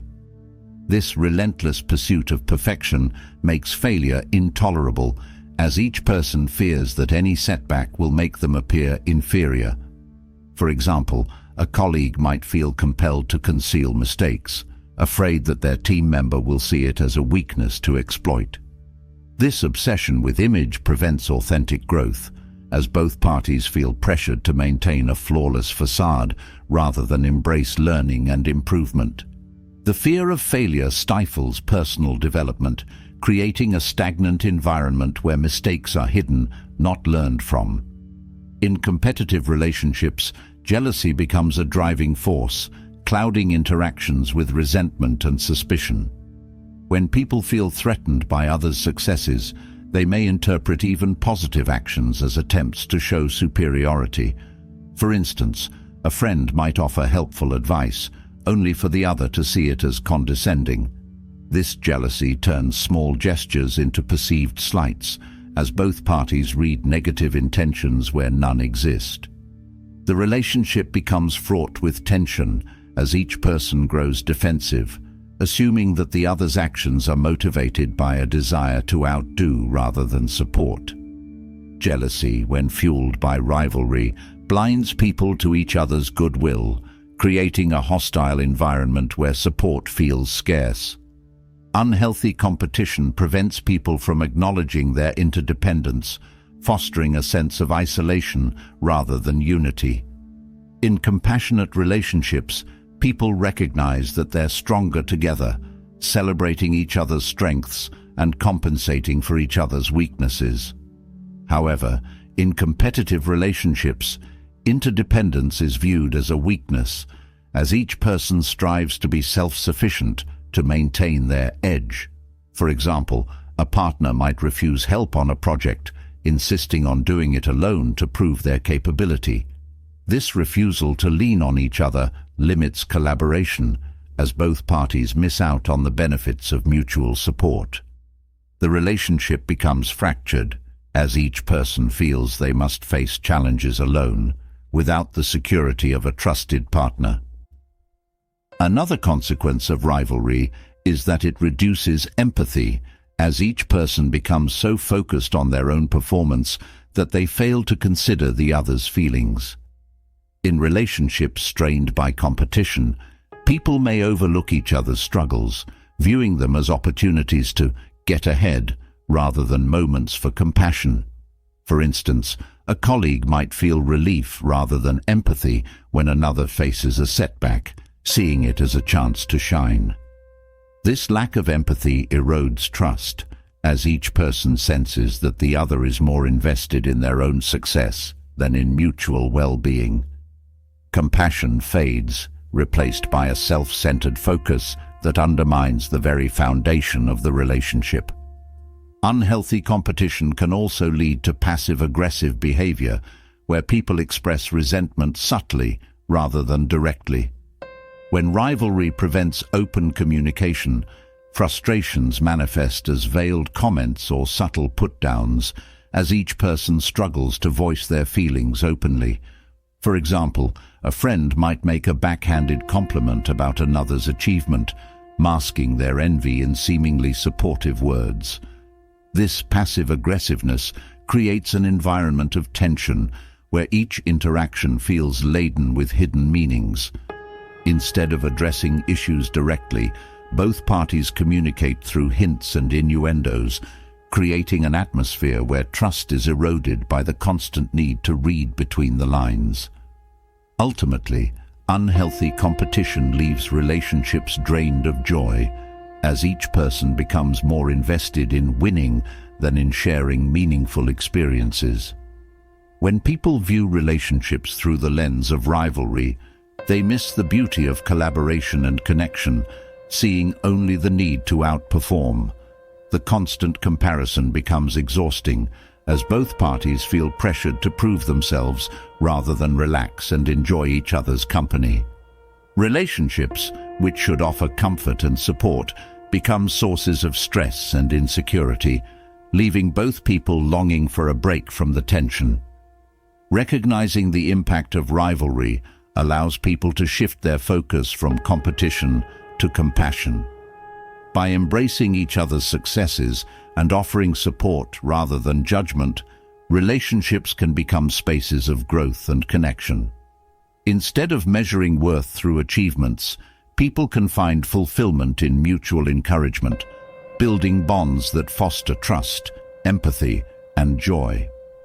When admiration is tainted by rivalry, it can transform what was once respect into bitterness.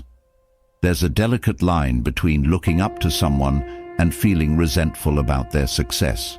And when this line is crossed, admiration turns into hostility. What started as inspiration becomes a source of irritation, as one person finds it harder and harder to celebrate the achievements they once admired. This shift often happens subtly, building up over time as quiet envy grows into resentment, until admiration no longer fosters closeness, but instead creates distance and tension. One of the earliest signs of this shift is an undercurrent of comparison that replaces genuine appreciation. Instead of seeing the other person's success as motivation, it becomes a reminder of one's own perceived shortcomings. For example, a colleague might once have admired another's work ethic, feeling inspired by their achievements, but as competition grows, each accomplishment now feels like a challenge to their own worth. This subtle resentment builds as they start viewing each success not as something to learn from, but as a shadow over their own progress. The admiration that once encouraged them now only fuels their insecurities, as each comparison reminds them of what they feel they lack. This shift from admiration to hostility also affects how people interpret the actions of the person they once respected. When rivalry becomes overwhelming, even